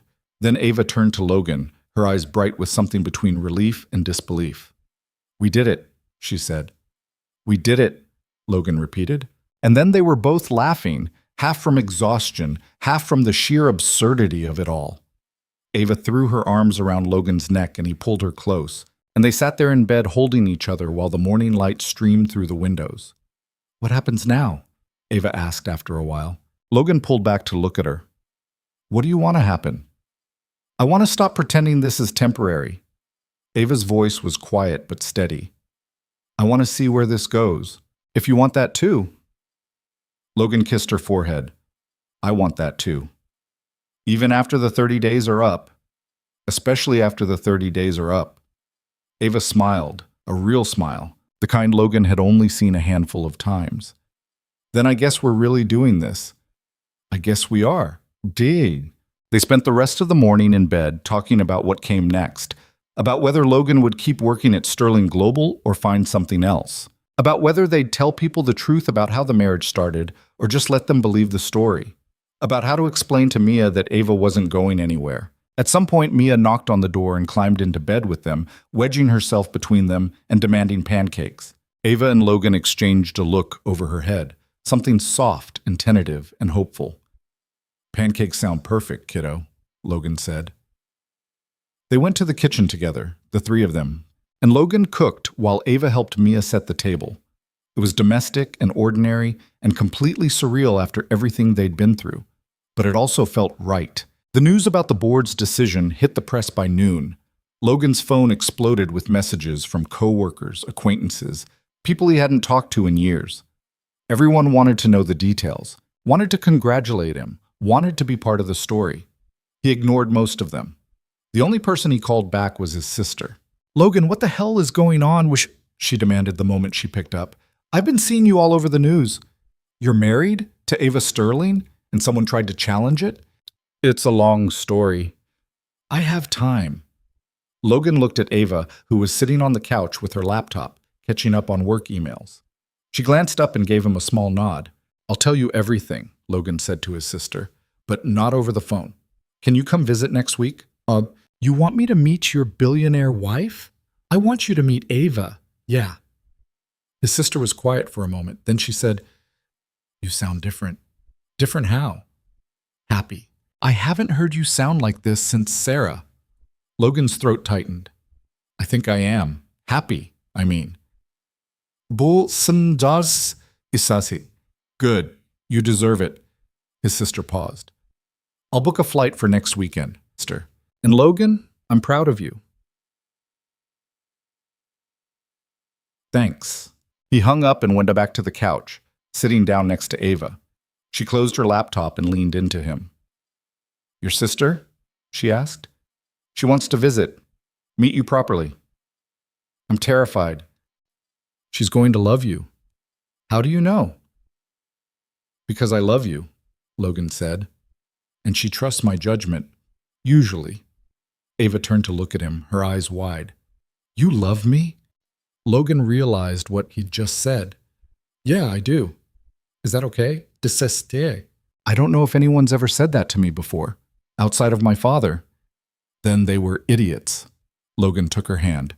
You're brilliant and driven, and you care more than you want anyone to know, and you showed up for me and Mia when you didn't have to. So yeah, I love you. Ava's eyes were bright with tears. I love you too. I think. I'm not sure I know what it's supposed to feel like, but when I'm with you, I don't want to be anywhere else. Does that count? Yeah. Yeah, Logan said softly. That counts. They sat there together, Mia's voice drifting from her room where she was playing, the city stretching out beyond the windows. And Logan thought about how much had changed in 3 weeks. He'd gone from barely surviving to thriving, from being alone to being part of something, from pretending to love someone to actually falling for her. It wasn't perfect. Ava still worked too much. Logan still worried about money, even though he didn't need to anymore. They still had to figure out what their relationship looked like now that it was real. But they had time. They had each other.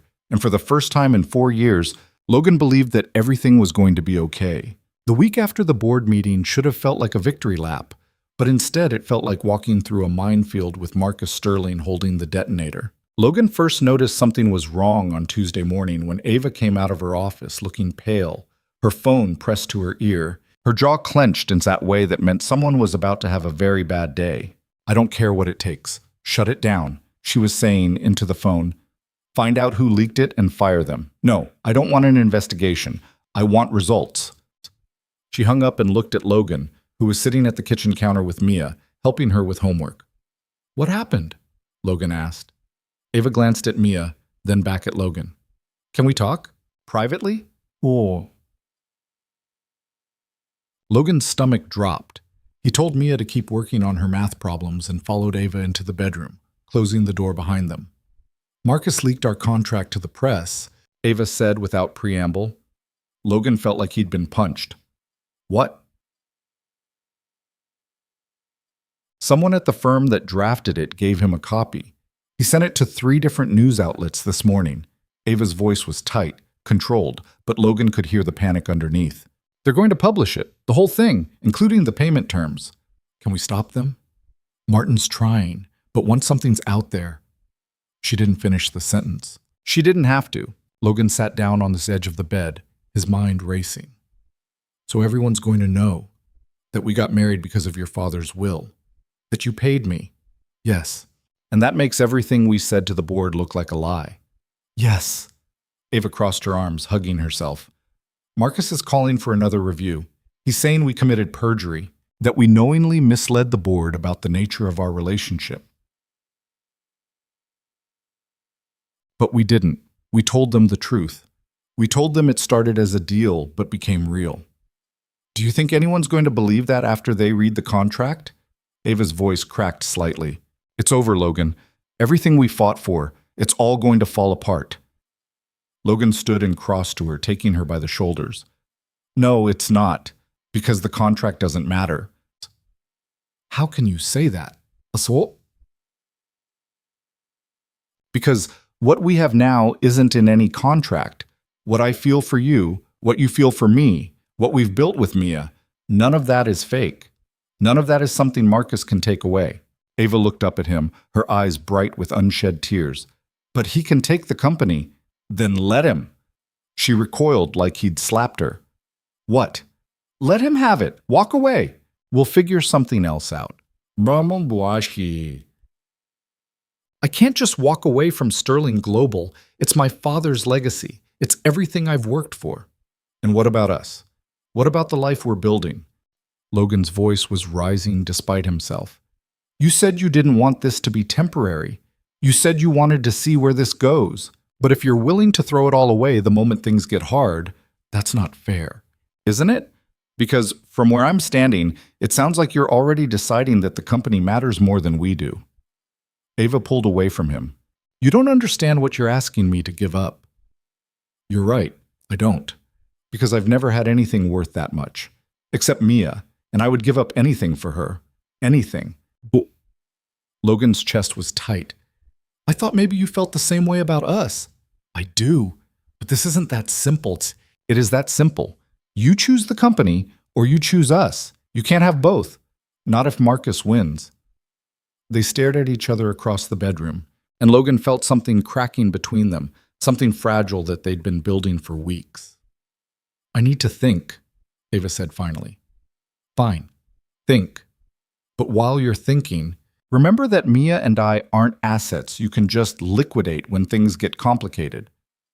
Logan left before Ava could respond. He found Mia still at the kitchen counter, swinging her legs and humming while she worked on her homework. She looked up when Logan came in, and her smile faded. "Daddy, why do you look sad?" Logan forced himself to smile. "I'm not sad, kiddo, just tired." "Is Ava okay?" "She's fine, just work stuff." Mia frowned, clearly not convinced. "Are you guys fighting?" "No, sweetheart, we're not fighting." But they were. Or maybe they weren't fighting so much as standing on opposite sides of a divide neither of them knew how to cross. The article hit that afternoon. Logan saw it first on his phone, a notification from a business news site with the headline, Sterling CEO's marriage contract exposed. Was it real or just business? He read the whole thing, every painful word. They'd published excerpts from the contract, highlighting the payment terms, the 30-day requirement, the clauses about public appearances and cohabitation. They'd interviewed anonymous sources who claimed the marriage was clearly fraudulent from the start. They'd pulled quotes from the board meeting where Logan had admitted Ava offered him money. It was devastating. Within an hour, Logan's phone was exploding again.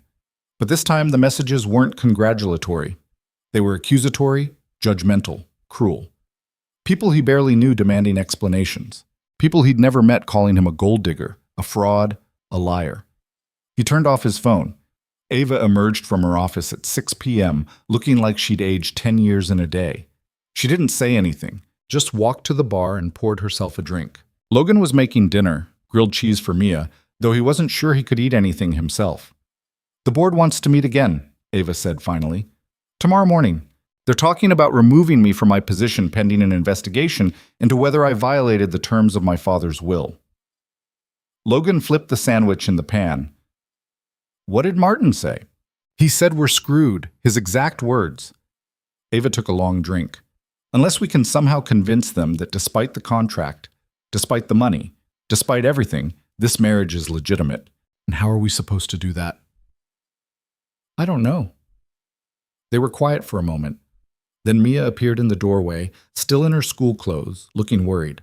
"Why is everyone being mean to you on the internet?" she asked. Logan's heart sank. "Mia, you shouldn't be looking at that stuff." "I wasn't, but Jenny's mom was talking about it when she picked Jenny up from school, and some of the other moms were saying things about you and Ava." Mia's voice was small. "They said you only married Ava for money, but that's not true, right? You love Ava." Logan set down the spatula and crouched down to Mia's level. "Yes, kiddo, I love Ava." "Then why are people saying mean things?" "Because they don't understand. And sometimes people say mean things about stuff they don't understand." Mia looked past Logan to where Ava was standing. "Do you love my daddy?" Ava's expression softened.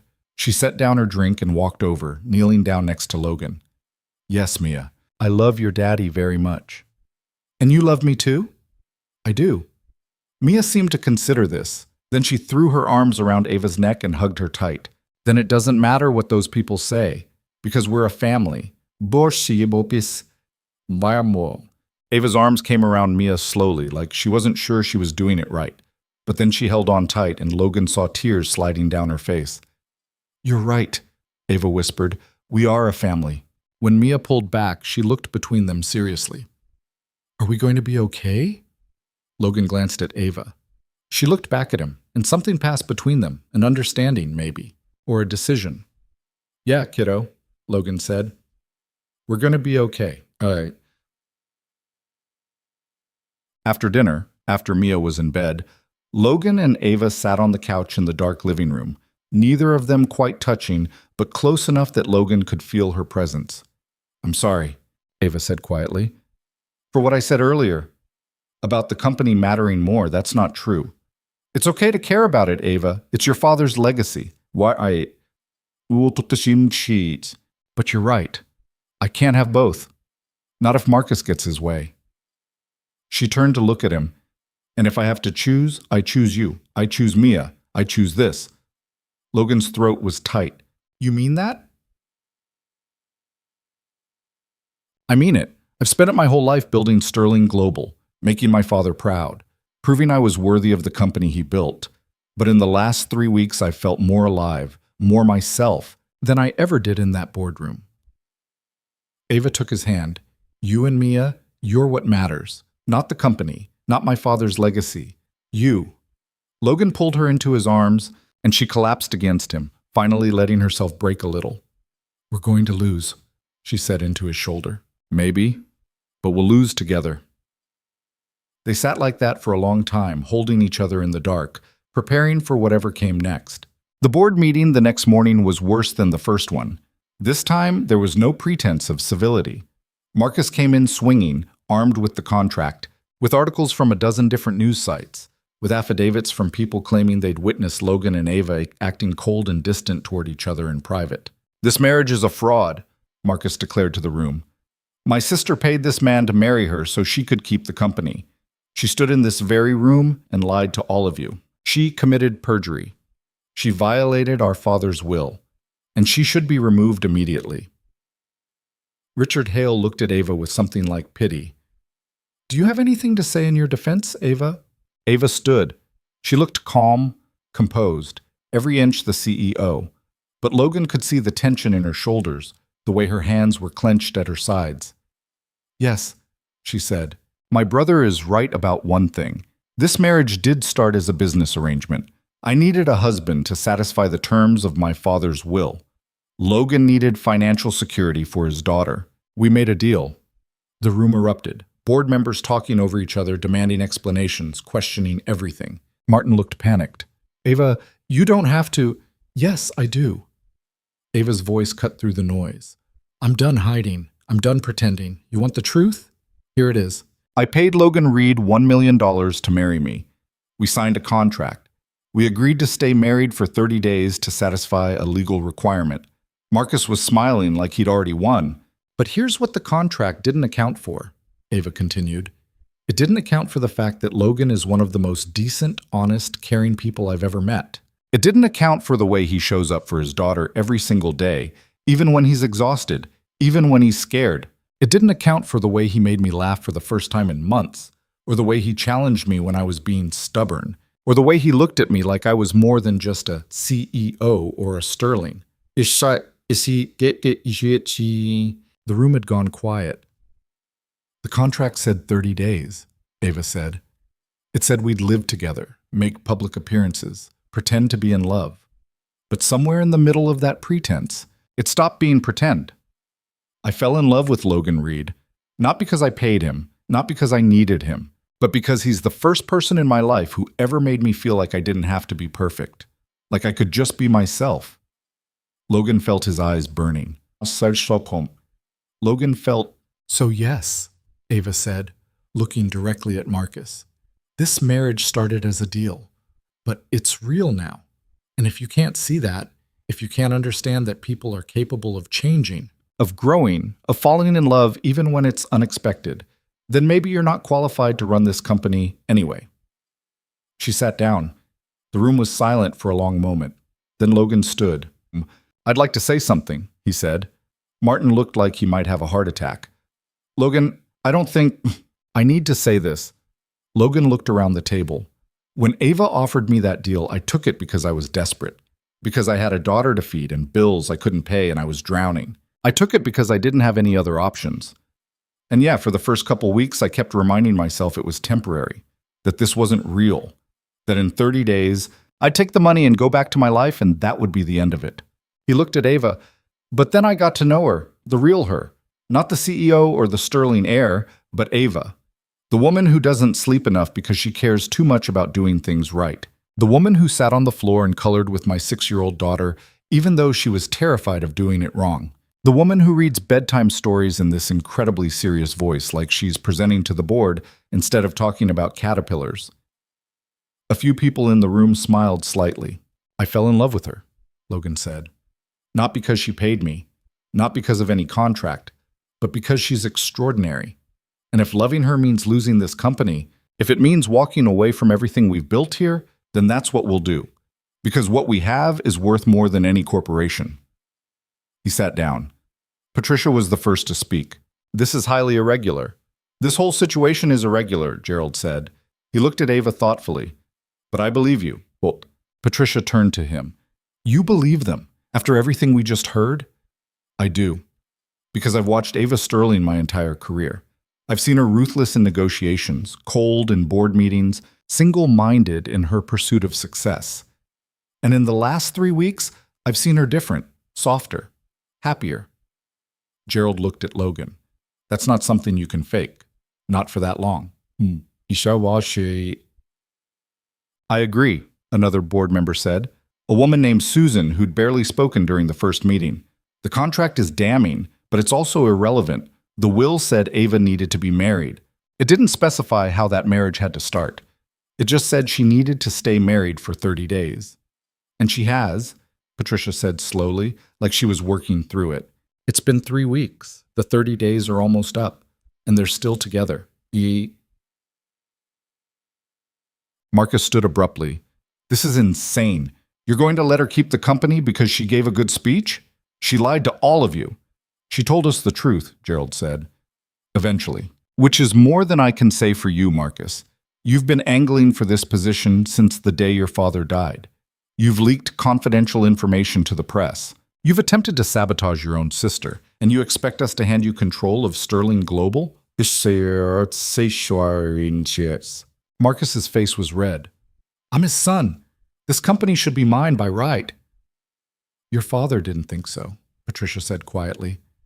And frankly, neither do I. Martin stood. I'd like to call for a vote.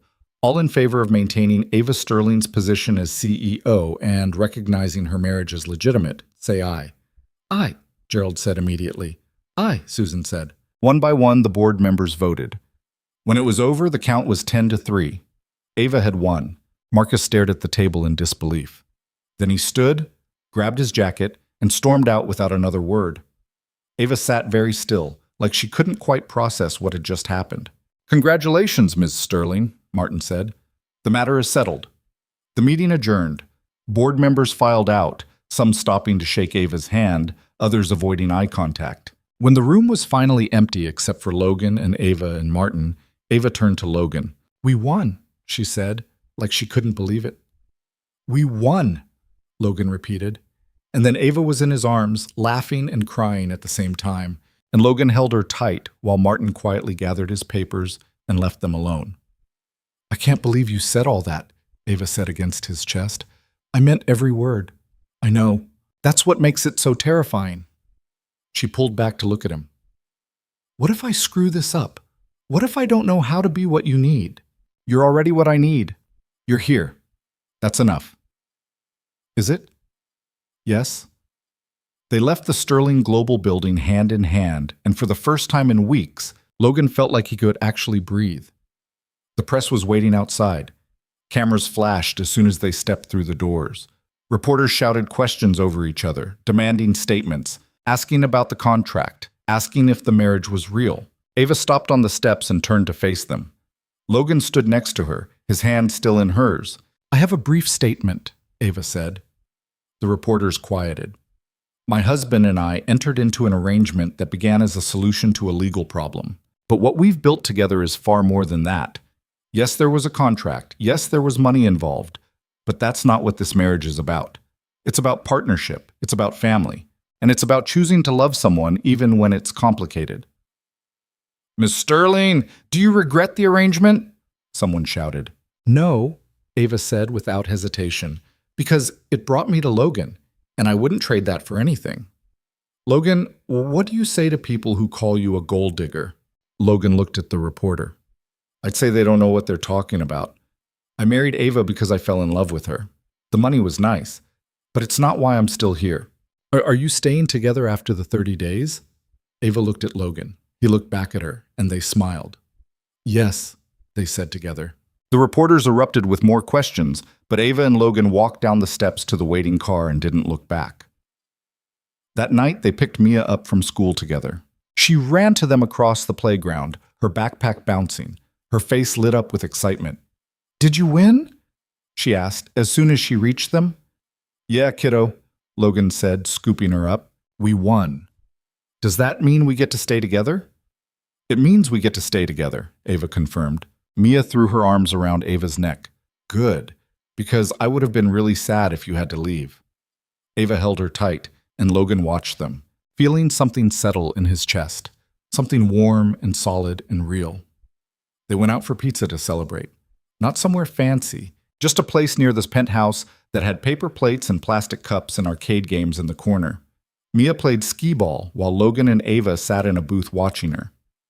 This is nice, Ava said. Yeah. I don't think I've been to a place like this since I was a kid. Your father never took you for pizza?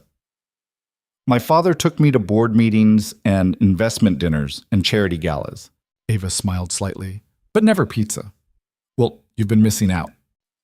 They ate greasy pizza and drank cheap soda, and Mia won enough tickets to get a plastic ring from the prize counter that she immediately declared was magical. It was ordinary and chaotic and perfect. When they got home, Mia went to bed without complaint, exhausted from the excitement of the day. Logan and Ava stood in her doorway, watching her sleep. "She's amazing," Ava said quietly. "She is." "I never thought I'd have this. A family, people who—" Ava's voice caught. "People who actually want me around." Logan put his arm around her shoulders. "We don't just want you around. We need you, both of us." Ava leaned into him. "I need you too, both of you." They went to bed that night without any uncertainty, without any distance between them. Logan held Ava close and she curled into him like she belonged there, like this was exactly where she was supposed to be. "Logan?" Ava said into the darkness. "Yeah?" "Thank you for taking a chance on me." "You took a chance on me first. I guess we're even then." Logan kissed the top of her head. "I guess we are." The 30 days came and went without fanfare. No one mentioned it. There was no countdown, no dramatic moment where they decided whether to stay or go. They just kept living their lives. Ava working, Logan taking care of Mia, both of them building something that looked remarkably like a real marriage. The press eventually moved on to other stories. Marcus disappeared from public view, reportedly traveling in Europe and licking his wounds. The board stopped questioning Ava's decisions. Sterling Global continued to thrive under her leadership. And in the penthouse 50 floors above the city, Logan Reed and Ava Sterling figured out how to be a family. It wasn't always smooth. Ava still worked too many hours. Logan still worried about money, even though he didn't need to. They argued about stupid things like whose turn it was to do dishes or whether Mia should be allowed to stay up late on weekends. They had moments where the differences between their worlds felt impossible to bridge, but they kept showing up for each other. Ava learned to leave work early sometimes to have dinner with them. Logan learned to let Ava handle things her own way, instead of trying to fix everything himself. Mia learned that having Ava in their lives meant having someone else who would read her bedtime stories and help with her homework and show up for her school plays. They became a family, not a perfect one, but a real one. And that was all that mattered. 3 months after the 30-day deadline passed, Logan woke up to Mia jumping on the bed at 6 in the morning. "Daddy, Ava, wake up, it's my birthday." Logan groaned and pulled the pillow over his head. Ava, who'd somehow learned to function on even less sleep than usual, sat up immediately and caught Mia mid-bounce. "Happy birthday, sweetheart," Ava said, her voice still rough from sleep. "I'm 7 now. That means I'm officially a big kid." That's all. "You were already a big kid," Logan mumbled from under the pillow. Mia yanked the pillow away. "Daddy, you promised we'd make pancakes shaped like unicorns." "I said I'd try to make pancakes shaped like unicorns. I didn't promise they'd actually look like unicorns." "Come on!" Mia grabbed both their hands and tried to pull them out of bed. "We have so much to do today." Logan caught Ava's eye over Mia's head. She was smiling, the real smile, the one that made her look younger and less guarded, the one Logan had fallen in love with. They made pancakes that looked more like blobs with horns than actual unicorns, but Mia declared them perfect anyway. She sat at the kitchen counter in her pajamas, swinging her legs and chattering about the party they were throwing that afternoon. Her first real birthday party with friends from her new school, held in the penthouse because Ava had insisted and Logan had stopped arguing about using her money for things that made Mia happy. And Jenny's coming. And Marcus. "Not your brother Marcus, Ava, the Marcus from my class. And Sophie and David and basically everyone," Mia was saying between bites of pancake. "Do you think they'll like the magician?" "They'll love the magician," Ava assured her. "What if they think it's babyish?" "Then they have no taste," Logan said. "That magician costs more than our old apartment's rent." Ava shot him a look. "Logan." "What? I'm just saying, if 7-year-olds don't appreciate quality entertainment, that's on them." Mia giggled. "Daddy, you're weird." "I'm aware."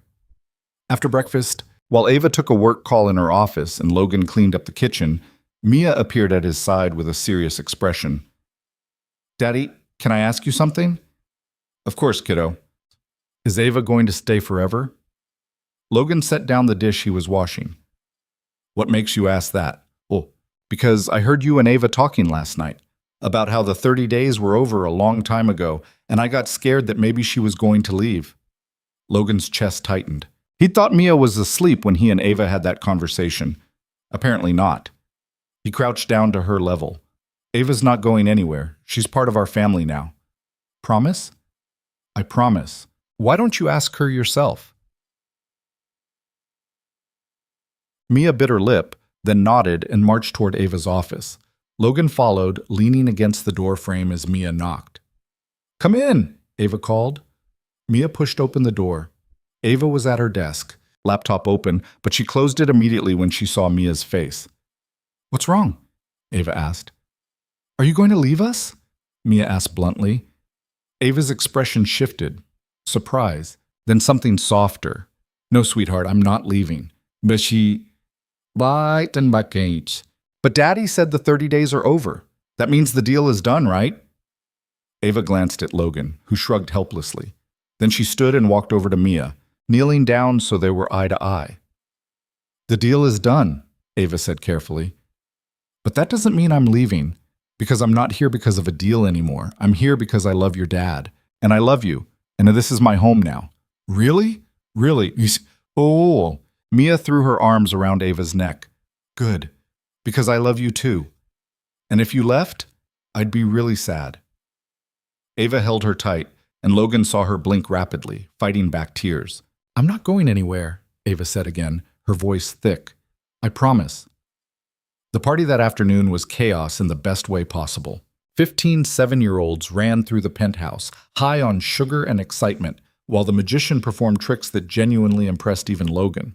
Ava had hired a catering company to handle food, a decorator to transform the living room into something that looked like a fairy tale, and a photographer to capture everything. Logan stood in the corner watching Mia laugh with her friends, and he felt that same strange sense of vertigo he'd been feeling for months. The awareness that his life had completely changed, that he was standing in a penthouse watching his daughter's birthday party be catered by professionals, that his wife was a billionaire CEO who loved his kid as much as he did. Wife. The word still felt strange.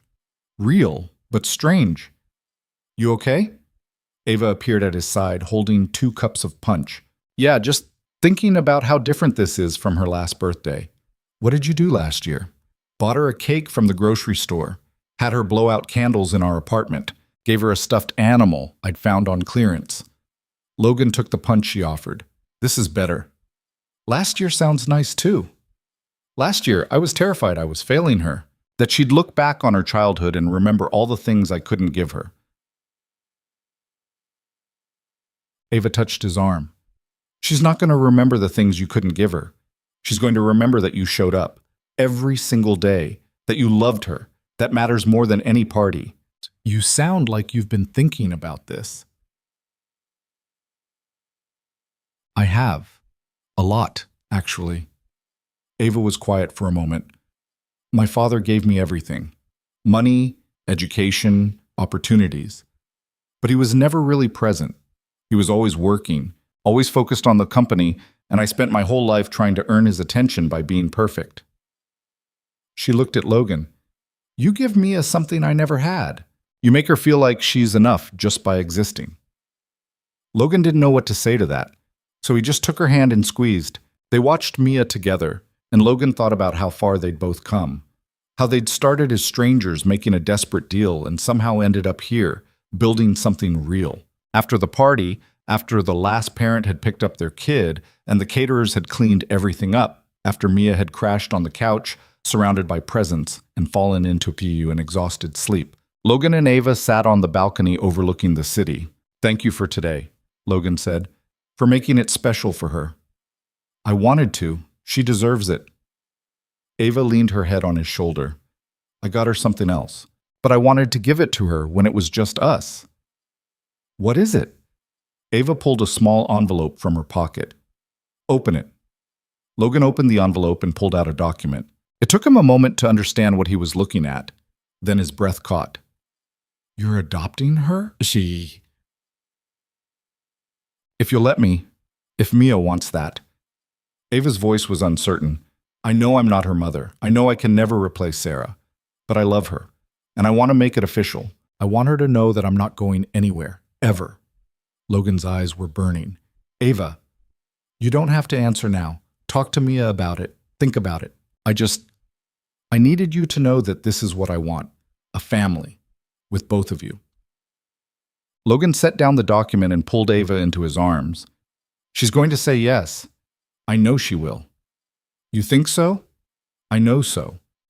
They sat there holding each other while the sun set over the city, and Logan felt something click into place. The final piece of a puzzle he hadn't realized he was solving. They told Mia the next morning over breakfast. Sweetheart, Ava wants to ask you something, Logan said. Mia looked up from her cereal, curious. What? Ava took a breath. I want to adopt you, officially. That means I'd be your mom. Legally. You'd be my daughter. Mia's eyes went wide. Really? Really, if you want that. You don't have to say yes. And it doesn't change anything about your mom. Sarah will always be your mom. But I'd like to be your mom too, if that's okay with you. Mia was quiet for a long moment. Then she said, would I have to change my name? Only if you wanted to. Could I be Mia Reed Sterling? Ava smiled. You could be whatever you want. Okay, then yes, I want you to adopt me. Mia climbed out of her chair and hugged Ava. I've been hoping you'd ask.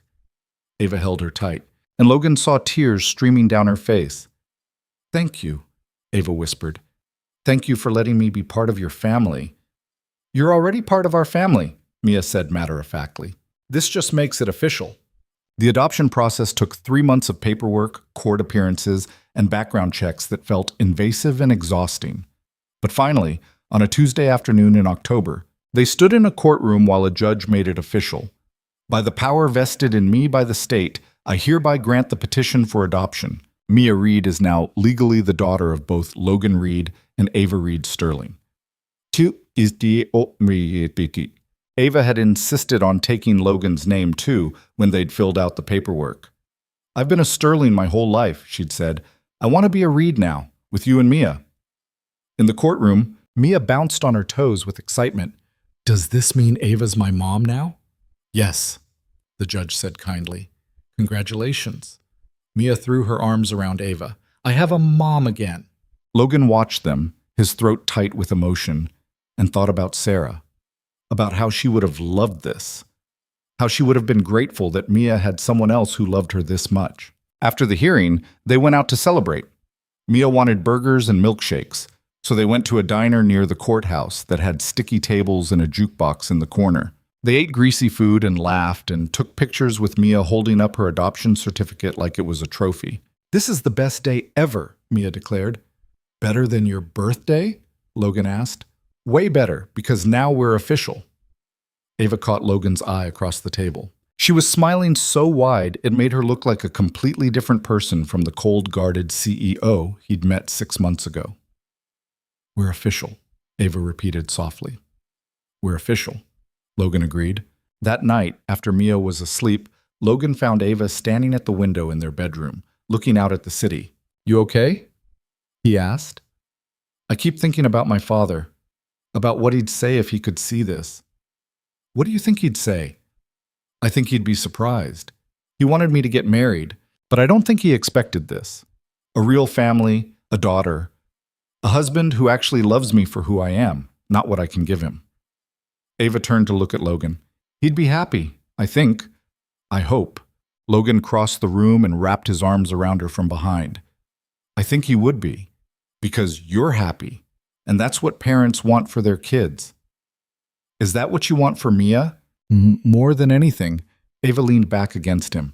I want that too, for both of us. They stood there together, watching the lights of the city, and Logan thought about how much had changed. How 6 months ago, he'd been standing outside his apartment staring at an eviction notice, terrified and alone. And now he was here in a penthouse, with a woman he loved and a daughter who was thriving and a future that looked nothing like what he'd imagined. Logan? Ava said quietly. Yeah? Do you ever regret it? Saying yes to me that day? Not for a second.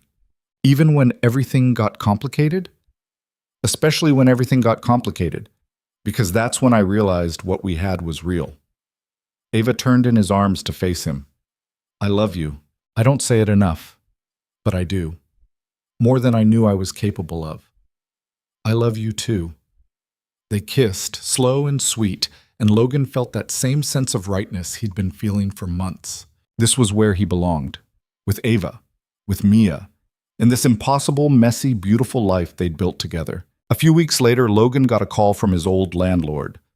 Hey Logan, it's Frank. Just wanted to let you know I've got a new tenant for your old place. Need to know if you're coming back for any stuff you left behind. Logan stood in the kitchen of the penthouse, looking around at the life he'd built here. No, Frank. I'm not coming back. Whatever's there, you can throw it out or give it away. I'm good. You sure? There's some furniture, I'm sure. Thanks for everything, Frank. He hung up and felt a weight lift off his shoulders. That part of his life was over. Done. He wasn't that desperate, scared man anymore. He was someone different now. Someone who'd taken a crazy risk and found something real on the other side of it. Ava appeared in the doorway. Who was that? My old landlord. He wanted to know if I wanted anything from the apartment. And? I told him to toss it. I don't need any of it. Logan walked over to her. Everything I need is right here. Wasa ishi ikisi. Ava smiled and kissed him. Sentimental. You love it. I really do. That winter, Marcus reached out. It happened on a Thursday evening when Ava got a call from an unknown number. She answered it cautiously, and Logan watched her face change from surprise to wariness to something that might have been pity. Where are you? Ava asked. She listened for a moment. I'll be there in an hour. She hung up and looked at Logan. That was Marcus. He wants to meet. Why? He didn't say, but he sounded different. Broken, maybe. Ava grabbed her coat. I need to go. You want me to come with you? No, this is something I need to do alone. She kissed him quickly. I'll be back soon. Logan spent the next 2 hours trying not to worry. He gave Mia dinner, helped her with homework, got her ready for bed. But the whole time, his mind was on Ava and whatever conversation she was having with the brother who'd tried to destroy her. When Ava finally came home, she looked exhausted. How'd it go? Logan asked. Ava sat down on the couch and Logan sat next to her. He apologized. For everything. For leaking the contract. For trying to take the company. For being a terrible brother. Do you believe him? What? I don't know. Maybe? Ava leaned her head back. He said he's been in therapy. That he's been working through a lot of stuff about our father, about always feeling like the failure, about resenting me for being the favorite. That doesn't excuse what he did. I know. And I told him that. But I also told him that I forgive him. Ava looked at Logan. Not because he deserves it, but because I'm tired of carrying around that anger. I'm tired of our family being broken. And maybe we can fix it, eventually. Logan took her hand. You're a better person than me. I'd have told him to go to hell. I almost did. But then I thought about Mia, about how lucky she is to have parents who love her. And I thought about how our father loved us, even if he didn't always show it the right way.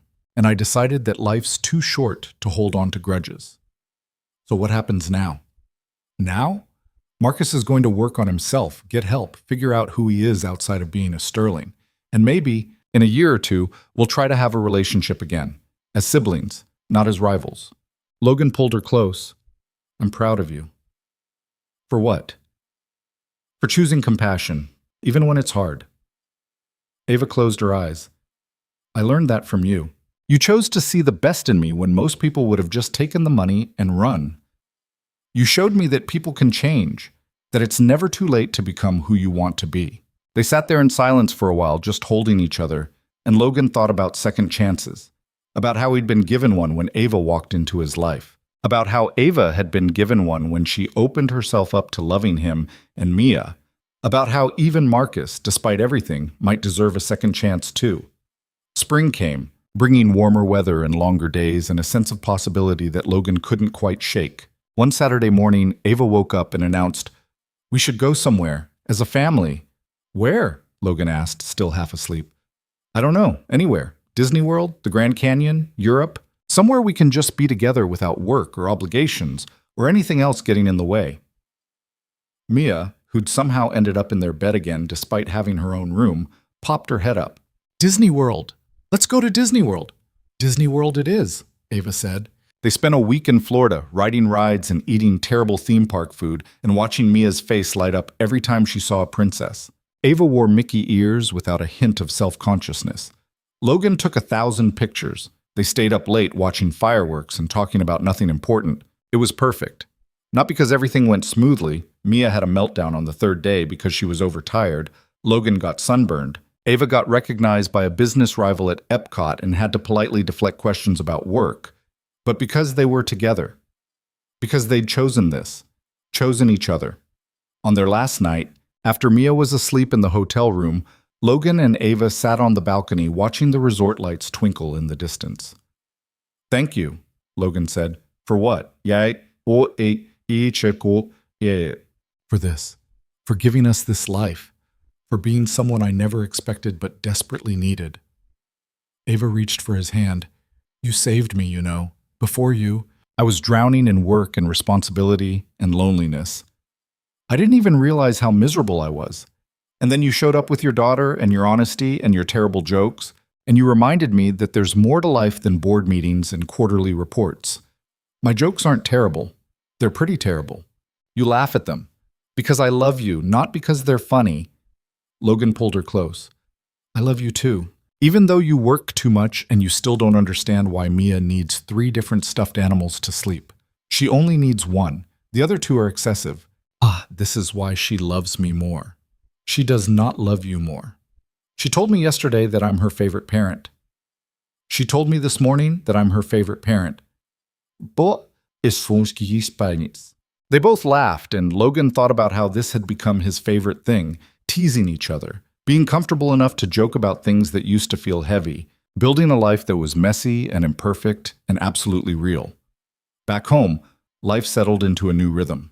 Logan started taking classes at night, business management, because Ava had suggested he might want to do something more than logistics coordination, and he'd realized she was right. He had ideas, ambitions, dreams he had buried under the weight of just surviving, and now for the first time he had the space to pursue them. Ava made a point of being home for dinner at least 3 nights a week. She still worked constantly, but she'd learned to set boundaries, to prioritize the people she loved over the company she ran. It wasn't always easy, old habits died hard, but she tried. And that's what mattered. Mia thrived. She made friends, excelled in school, took up piano lessons because Ava had mentioned playing as a child, and Mia wanted to be like her.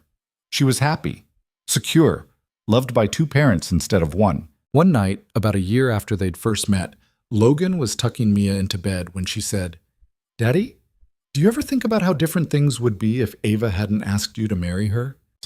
Logan sat down on the edge of her bed. "Sometimes. Why?" "I was just thinking, if she hadn't asked, we'd still be in the old apartment, and I wouldn't have my new school, or my new friends, or Ava." Mia looked up at him seriously. "Do you think things happen for a reason?" Logan thought about that, about the eviction notice, about standing in Ava's office, desperate and scared, about saying yes to something that seemed insane, about falling in love when he'd thought he'd never love anyone again. "I think sometimes we get lucky," he said finally. "And when we do, we have to be brave enough to take the chance, even when it's scary." "Were you scared when Ava asked you to marry her?" "Terrified. But you said yes anyway." "But I said yes anyway." Ducky-oaks. Mia smiled. "I'm glad you did." "Me too, kiddo. Me too." He kissed her goodnight and found Ava in their bedroom, reading through reports on her tablet. "You know you're not supposed to work in bed," Logan said. "I know. I'm almost done." Logan took the tablet from her hands and set it on the nightstand. "You're done now." "Logan, Ava, you're done now." She smiled and let him pull her into his arms. "You're very bossy. You love it. I really do." They lay there together, and Logan thought about everything they'd been through. The fake marriage that became real. The board meetings and the press and Marcus's attempts to tear them apart. The moments of doubt and fear and uncertainty. And through all of it, the quiet moments, the ordinary nights, The simple act of holding each other and knowing they'd chosen right. Logan, Ava said quietly. Yeah? If you could go back to that day in my office, knowing everything that would happen, the scrutiny, the pressure, Marcus, all of it, would you still say yes? Logan didn't even hesitate. Absolutely. Would you still ask? In a heartbeat. They fell asleep tangled together, two people who'd started as strangers with a contract and ended up as something so much more. Partners. Parents. A family. The next morning, Logan woke up early and found himself thinking about something Ava had said months ago, about how her father wanted her to have someone who would remind her there was more to life than work. He thought about how he'd spent years just trying to survive, just trying to be enough for Mia, never thinking he deserved anything more than scraping by. He thought about second chances, about how rare they were, about how most people never got them, and he thought about how sometimes the craziest decisions lead to the best outcomes. How saying yes to a desperate billionaire's marriage proposal had given him everything he never knew he wanted. Ava stirred beside him, opening her eyes. What are you thinking about? About how lucky I am. We're both lucky. Yeah, we are. She smiled and kissed him, and Logan kissed her back. And somewhere down the hall, Mia started singing off-key about breakfast. This was his life now, chaotic and imperfect and nothing like what he'd imagined for himself. But it was real. It was his. And he wouldn't trade it for anything. Because sometimes the best things in life come from the most unexpected places. Sometimes you have to take a leap of faith, even when you're terrified. Sometimes you have to trust that love can grow in the strangest soil. Logan Reed had learned that lesson the hard way. But looking at Ava, listening to Mia sing, feeling the warmth of the morning sun streaming through the windows of their home, he knew without a doubt that it had been worth it. Every single second. He got out of bed and went to make pancakes. Ava followed him to the kitchen. Mia ran in wearing mismatched pajamas and demanded chocolate chips in her pancakes. They argued about whether that was acceptable breakfast food. They laughed. They ate together. They made plans for the day. And in those small, ordinary moments, Logan understood something fundamental about happiness. It wasn't about money or success or living in a penthouse. It wasn't about perfect circumstances or flawless execution. It was about showing up for the people you loved. It was about choosing each other every single day, even when it was hard. It was about building something real out of something that started as pretend. It was about taking chances, about being brave, about believing that you deserved good things, even when life had taught you otherwise. Logan had walked into Ava Sterling's office 6 months ago with nothing but debt and desperation. And he'd walked out with a future. Not because of the money, though that had certainly helped, but because he'd been brave enough to say yes. Because Ava had been brave enough to ask. Because they'd both been brave enough to let something fake become real. And in the end, that was the only thing that mattered. Not the contract or the 30 days or the board meetings or the press. Just two broken people finding a way to be whole together. Just a man and a woman and a little girl building a family out of nothing but hope and stubborn determination and love. That was enough. That was everything. That was the life Logan Reed had always wanted but never believed he could have. And now that he had it, he was never letting go. 3 months after the 30-day deadline passed, Logan still woke up some mornings expecting this to be a dream. He'd open his eyes in the massive bedroom, feel Ava's warmth beside him, hear Mia singing off-key in the next room, and his brain would stall out trying to reconcile this reality with the one he'd been living 6 months ago.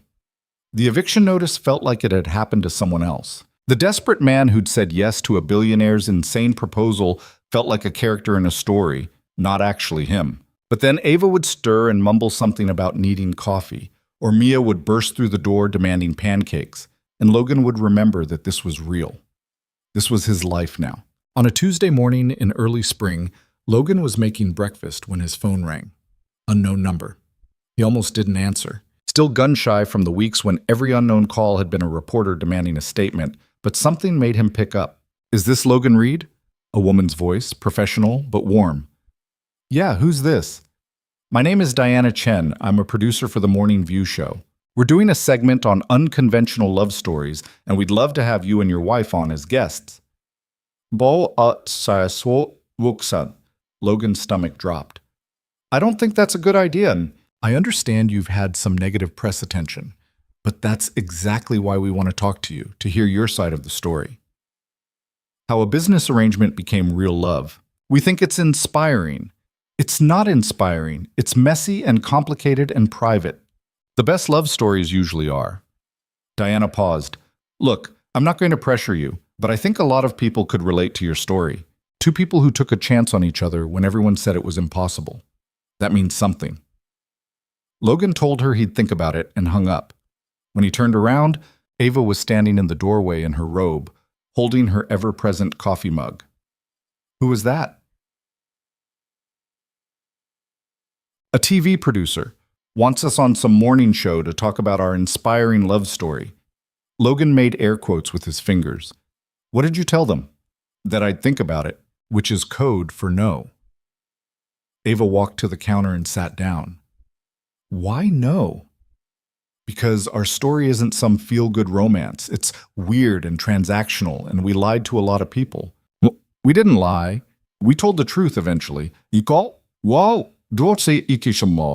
Ava, you don't want to go on TV and talk about this. The press finally stopped caring. Why would we invite them back in? Ava was quiet for a moment, staring into her coffee. Then she said, because maybe Diana is right. Maybe our story does mean something. Logan stared at her. You want to do this? I don't know. Maybe. Ava looked up at him. For 6 months, we've been living in this bubble, just us and Mia. But out there, people are still talking about us. Still judging. Still assuming they know what this is. She set down her mug. What if we showed them the truth? Not the sanitized press release version. The real thing. The messy, complicated, imperfect truth. And what is the truth? It's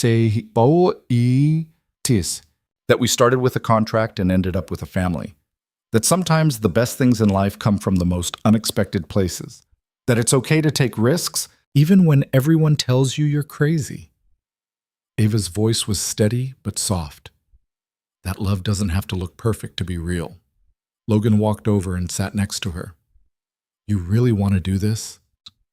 I think I do, but only if you're comfortable with it. Logan thought about Mia, about whether he wanted her exposed to more scrutiny, but then he thought about what Ava had said, about showing people that imperfect love was still love, about how maybe their weird, messy story could help someone else feel less alone in their own weird, messy life. Okay, he said, let's do it. They filmed the interview 2 weeks later in the penthouse. The crew arrived at 8 a.m. with lights and cameras and enough equipment to fill the living room. Mia watched from the hallway, fascinated, until the producer, Diana, who turned out to be exactly as warm in person as she'd been on the phone, asked if she wanted to be part of it. Can I? Mia looked at Logan and Ava hopefully. If you want to, Ava said, but only if you're comfortable. Mia nodded vigorously and planted herself on the couch between them. The interviewer was a woman named Rachel, who had kind eyes and a voice that made you want to tell her everything. She started with easy questions, how they met, what their first impression of each other was, when they knew this was real. Logan and Ava stuck to the script they'd agreed on beforehand. Honest but not brutal. Real but not too raw. But then Rachel asked, Mia, what do you think about your dad and Ava? Mia, who'd been swinging her legs and listening quietly, suddenly became very serious. I think they're perfect for each other. What makes you say that? Because Daddy makes Ava laugh. And Ava makes Daddy less worried all the time. And they both make me feel safe. Mia looked at Rachel like this should be obvious. That's what families do. Logan felt his throat tighten. Ava reached over and squeezed his hand. Rachel smiled. That's beautiful. Logan, when did you realize this arrangement was becoming something more? Logan looked at Ava. They hadn't rehearsed this answer. When she showed up for my daughter, I'd asked her to marry me, or she'd asked me, technically, but it was supposed to be this separate thing. Business. But then she started having dinner with us, reading bedtime stories, acting like Mia mattered to her. And I realized she wasn't faking it. She actually cared. Deep but shab. And Ava, what about you? Ava was quiet for a moment. I spent my whole life being perfect. Perfect daughter, perfect student, perfect CEO. And it was exhausting. I never let anyone see the parts of me that were uncertain or scared or just human. She looked at Logan. But Logan didn't want perfect. He just wanted real. And that was terrifying because I didn't know how to be real. But I learned. With him and with Mia. I learned that being imperfect doesn't mean being unworthy. Scott. Rachel leaned forward. The contract that was leaked showed you paid Logan a significant amount of money. How do you reconcile that with what you're saying now about love? Logan tensed, but Ava's hand tightened on his. I don't reconcile it, Ava said. The contract existed. The money existed. Those are facts. But they're not the whole story. Yes, I paid Logan to marry me. Yes, it started as a transaction. But transactions end. This didn't. We're still here, still choosing each other. That's not because of money. That's because of love. Do you worry that people won't believe that? Some people won't, and that's okay. They don't have to live our life. We do. Ava's voice was firm. I'm done defending our relationship to people who've already made up their minds. I know what this is. Logan knows what this is. That's enough. Rachel smiled. Logan, any final thoughts? What do you say? Logan looked at Mia, then at Ava, then at the camera. Yeah, life doesn't wait for you to be ready. Opportunities come when you're broken and desperate and convinced you don't deserve good things. And you can either say no and stay safe, or you can say yes and risk everything. I said yes. Best decision I ever made. The interview aired 3 weeks later on a Sunday morning. Logan, Ava, and Mia watched it together in the living room, Mia sitting between them on the couch with a bowl of cereal. When it was over, Mia looked up at them. We looked really good on TV, she announced. We did? Logan asked. Yep, like a real family. We are a real family, kiddo. I know, but now everyone else knows too. Logan's phone started buzzing almost immediately. Text messages from people he hadn't heard from in years. His sister calling to say she cried watching it. Coworkers from Sterling Global saying they finally understood.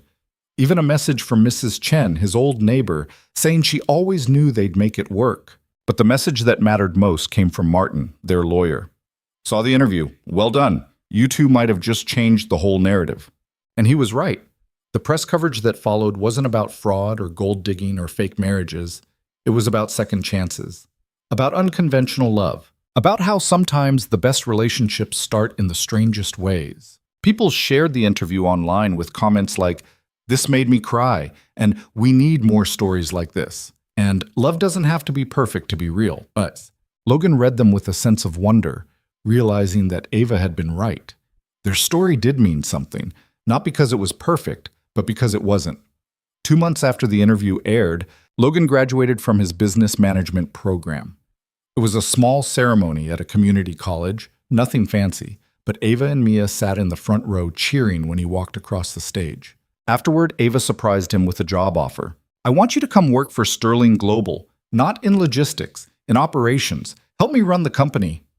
Logan stared at her. You're serious? Completely. You're smart. You understand how things work from the ground up, and you're not afraid to tell me when I'm being stubborn. I need that. The company needs that. Ava, I just graduated from community college. I'm not qualified to... You're qualified, trust me. She took his hand. I'm not offering this because you're my husband. I'm offering it because you'd be good at it. But if you don't want it, that's okay too. I just wanted you to know the option is there. Logan thought about it for a week. It felt strange working directly with Ava, potentially causing tension between their professional and personal lives. But it also felt right, like the final piece of building something together. He said yes. His first day at Sterling Global in his new role, Logan walked into the building feeling like an imposter. He had an office on the 48th floor now, 2 floors below Ava's. His title was Director of Operations. His salary was more money than he'd ever imagined making. But the first meeting he sat in on, he realized he actually did know what he was talking about. He'd spent 6 months in logistics, seeing how things worked from the inside. He understood the problems in ways that people who'd only ever worked at the top couldn't. When he pointed out inefficiencies in the supply chain that could save the company millions, the room went quiet. Then Ava smiled. See, she said to the other executives, this is why I hired him. Logan and Ava developed a rhythm. They didn't talk about work at home unless it was absolutely necessary. Dinner table was for family, bedtime was for each other. Work stayed at work. It wasn't always easy. They had their first real fight 3 months into Logan working at Sterling Global when Ava overruled one of his decisions in front of the entire operations team. Logan didn't say anything in the meeting, but when they got home that night, he was furious. "You made me look incompetent," he said. "I didn't mean to. I just disagreed with your approach." "Then pull me aside and tell me that. Don't contradict me in front of my team. I'm trying to earn their respect, and you just undermined me." Ava's jaw tightened. "I'm still the CEO. I have to make the final call. I know that, but I'm not some entry-level employee you can dismiss. I'm your husband, and I'm your partner in this company. Treat me like it." Lucky. They stood in the kitchen glaring at each other, and for a moment Logan thought maybe this had been a mistake, working together, mixing their lives so completely. But then Ava's expression softened. "You're right, I'm sorry. I wasn't thinking about how it would make you look. I was just focused on the decision. I need you to trust me." "I do trust you. I'll do better, I promise."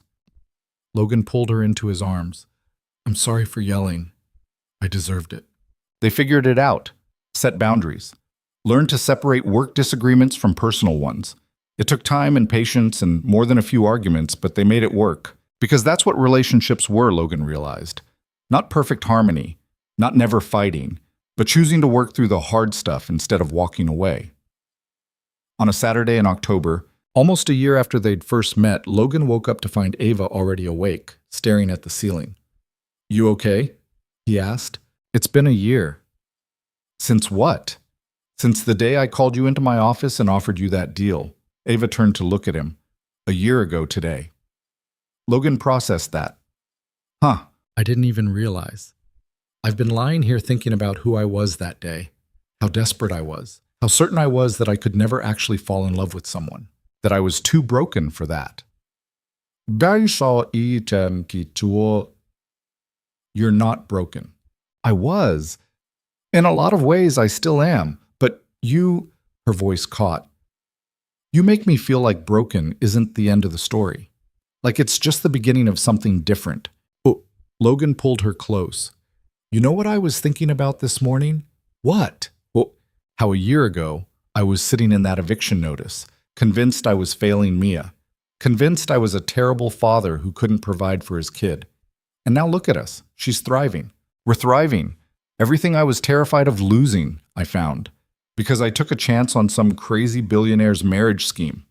Ava laughed, her face pressed against his chest. "It was a pretty crazy scheme. The craziest, but it worked. It really did." They spent the morning in bed, talking about everything and nothing. When Mia finally burst in demanding breakfast, they got up and made pancakes together, the three of them moving around the kitchen in practice synchronization. This was family, Logan thought. Not the perfect picture book version, but the real thing. Messy and imperfect and sometimes chaotic, but solid, built on a foundation of choosing each other every single day. That afternoon, Ava surprised them both. "I want to take you somewhere," she said. "Where?" Mia asked. "It's a surprise." They drove for an hour outside the city, Mia chattering in the back seat while Logan tried to guess where they were going. When Ava finally pulled into a driveway, Logan looked at the house in front of them and felt his heart skip. It was beautiful. Not mansion beautiful, but real family beautiful. 2 stories, big yard, a swing set already installed. A neighborhood with other houses, other families, other kids playing in the street. "What is this house?" Logan asked. "I bought it last month. I wanted to wait until today to show you." Ava turned to look at him. "The penthouse is great, but it's my space, my father's space. And I thought maybe we could have something that's ours, all 3 of ours." Mia was already out of the car, running toward the yard. "Is this our house?" "If you want it to be," Ava called after her. Logan looked at Ava. "You bought us a house. I bought us a home. There's a difference." She took his hand. "I know you love Mia more than anything, but I also know part of you misses having a normal life. A house with a yard, neighbors, a place where Mia can ride her bike and have friends over and just be a kid." Logan felt his eyes burning. "You didn't have to do this." "I wanted to, For all of us. Ava squeezed his hand. What do you think? Logan looked at the house, at Mia spinning in circles in the yard, at Ava's hopeful expression. I think it's perfect. They moved in over the next 2 months. It was chaos, packing up the penthouse, coordinating movers, setting up the new house.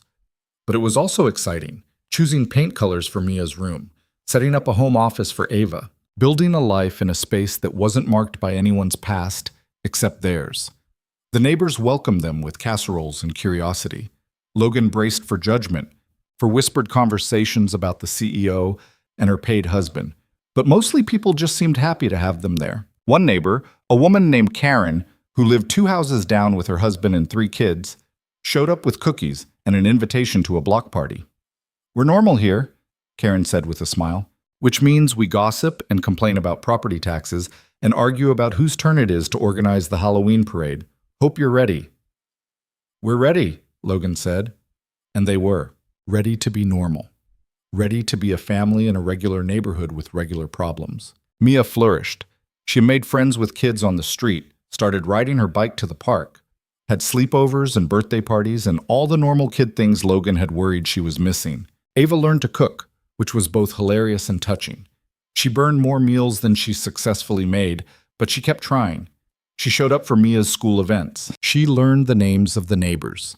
She became part of the community. One evening in December, Logan came home from work to find Ava and Mia in the kitchen covered in flour, attempting to make cookies. What's happening here? He asked.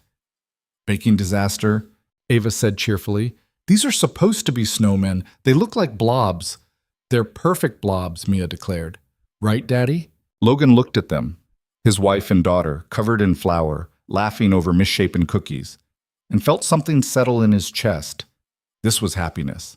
Not the big dramatic kind, just the quiet, ordinary kind that came from being exactly where you belonged. They're perfect, he agreed. Christmas that year was the first one they spent as a complete family. Ava had never really celebrated before. Her father had been too busy, and she'd spent most Christmases working. But Mia insisted they do everything. Tree, lights, stockings, cookies for Santa, the works. They spent Christmas Eve assembling a dollhouse that Ava had bought for Mia, arguing good-naturedly about which pieces went where. When they finally finished at midnight, they stood back and looked at their work. It's crooked, Logan said. It's character, Ava countered. It's perfect, Mia said, hugging them both. Christmas morning, they opened presents in the living room while snow fell outside. Mia tore through her gifts with enthusiasm. Ava opened hers with careful precision, and Logan took pictures of everything. When the wrapping paper was cleared away and Mia was busy with her new toys, Ava handed Logan a small box. One more, she said. Logan opened it and found a watch. Simple, elegant, expensive, but it was the engraving on the back that made his breath catch. To Logan, for saying yes. Love, Ava. He looked up at her, his throat tight. Ava, I wanted you to have something to remember, that taking chances can lead to good things, that saying yes when you're terrified can change your whole life. She took his hand. You changed mine. Logan pulled her close and kissed her, and Mia made exaggerated gagging sounds from across the room. Gross! No kissing on Christmas! They laughed and pulled apart. Yeah, and Logan felt that same sense of rightness he'd been feeling for months. This was his family. Imperfect and messy and absolutely real. In January, Logan got a call from Diana, the producer who'd interviewed them. The episode with you and Ava was our highest-rated segment of the year, she said. We've gotten thousands of messages from people saying your story inspired them. We'd love to do a follow-up. See how you're doing now. Show people the next chapter. Logan told her he'd talk to Ava about it. That night, they discussed it over dinner while Mia did homework at the table. Do you want to do another interview? Logan asked. Ava considered it. I don't know.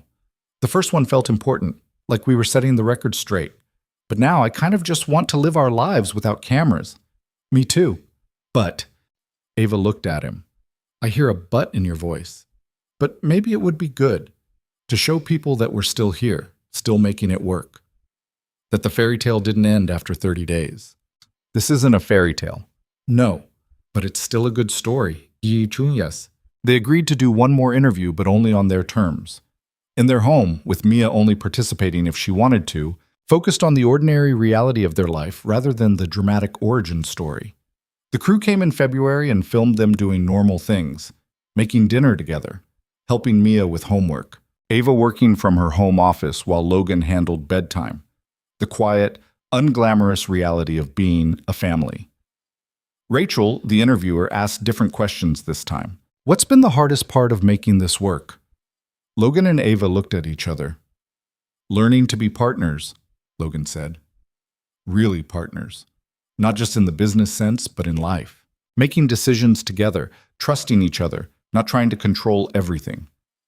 I've spent my whole life being in control, Ava added. Logan taught me that letting go of control doesn't mean losing. Sometimes it means gaining something better from. Do you still think about the contract? About how this started? Sometimes, Ava said, but not in a bad way. More like, that was the beginning of our story, but it's not the whole story. We've written so much more since then. What do you want people to know?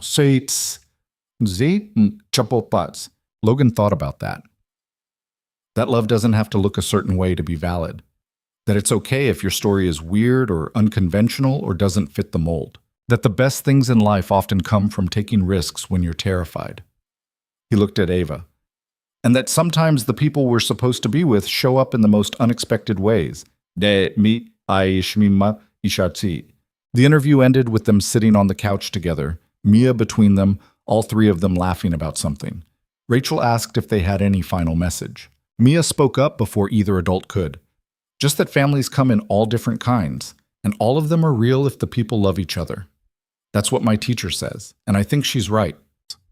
When the crew left, Logan and Ava sat in the quiet house and looked at each other. Do you think we did the right thing? Ava asked. Opening up our lives like this? I think we showed people what's possible. That's worth something. I hope so. Logan pulled her close. No matter what anyone else thinks, we know the truth. This is real. We're real. That's all that matters. The interview aired in March to overwhelming response. But this time, Logan and Ava didn't watch the press coverage or read the comments or care what people were saying. They'd said what they needed to say, shown what they needed to show. Now, they just wanted to live. On a warm evening in April, almost 18 months after that first meeting in Ava's office, Logan stood in their backyard watching Mia play with the neighbor kids. Ava came out and stood next to him, slipping her hand into his. Happy? She asked. Incredibly. Even with all the chaos and the noise and the imperfection, especially because of all that. Ava leaned her head on his shoulder. I never thought I'd have this. A family, a home, someone who actually loved me for who I am, not what I could give them. I never thought I'd have it either. After Sarah died, I figured this was it. Just me and Mia against the world. I never imagined finding someone else. Are you glad you did? Logan turned to look at her. Are you seriously asking me that? Sometimes I still can't believe you chose me, that you stayed when you didn't have to anymore. Ava. I stayed because I couldn't imagine leaving. Because this... He gestured to the house, to Mia playing, to the life they'd built. This is everything I never knew I wanted. You're everything I never knew I needed. Ava's eyes were bright with tears. I love you. I love you too, Hub. They stood there together watching the sunset, and Logan thought about how far they'd come. From a desperate transaction to a real marriage. From strangers to partners to family. From broken people living separate lives to whole people building something together. It hadn't been easy. It hadn't been smooth. There had been fights and doubts and moments where it felt like everything might fall apart. But they'd chosen each other. Every single day, they'd chosen each other. And that, Logan realized, was what made a relationship work. Not perfect circumstances or fairy tale romance or love at first sight. Just two people deciding, over and over, that they wanted to keep showing up, keep trying, keep building. Mia ran over to them, breathless and happy. Can Jenny sleep over tonight? If her parents say it's okay, Ava said, I'll ask. Mia ran back to her friend. Logan and Ava watched her go, and Logan felt that same sense of wonder he'd been feeling for months. This was his life. Not the one he'd planned, Not the one he'd thought he deserved, but the one he'd found by taking a chance on something impossible. You know what the crazy thing is? Logan said. What? If you'd asked me a year and a half ago if I believed in second chances, I'd have said no. I thought life was about survival, about just getting through each day without falling apart. But... And now? Now I think life is about being brave enough to say yes when opportunity knocks. Even when it's terrifying, even when it doesn't make sense, even when everyone tells you you're crazy. Logan squeezed her hand. You knocked on my door when I had nothing left to lose, and saying yes gave me everything. Ava was quiet for a moment. Then she said, You gave me everything too. I just didn't know I needed it until I found it.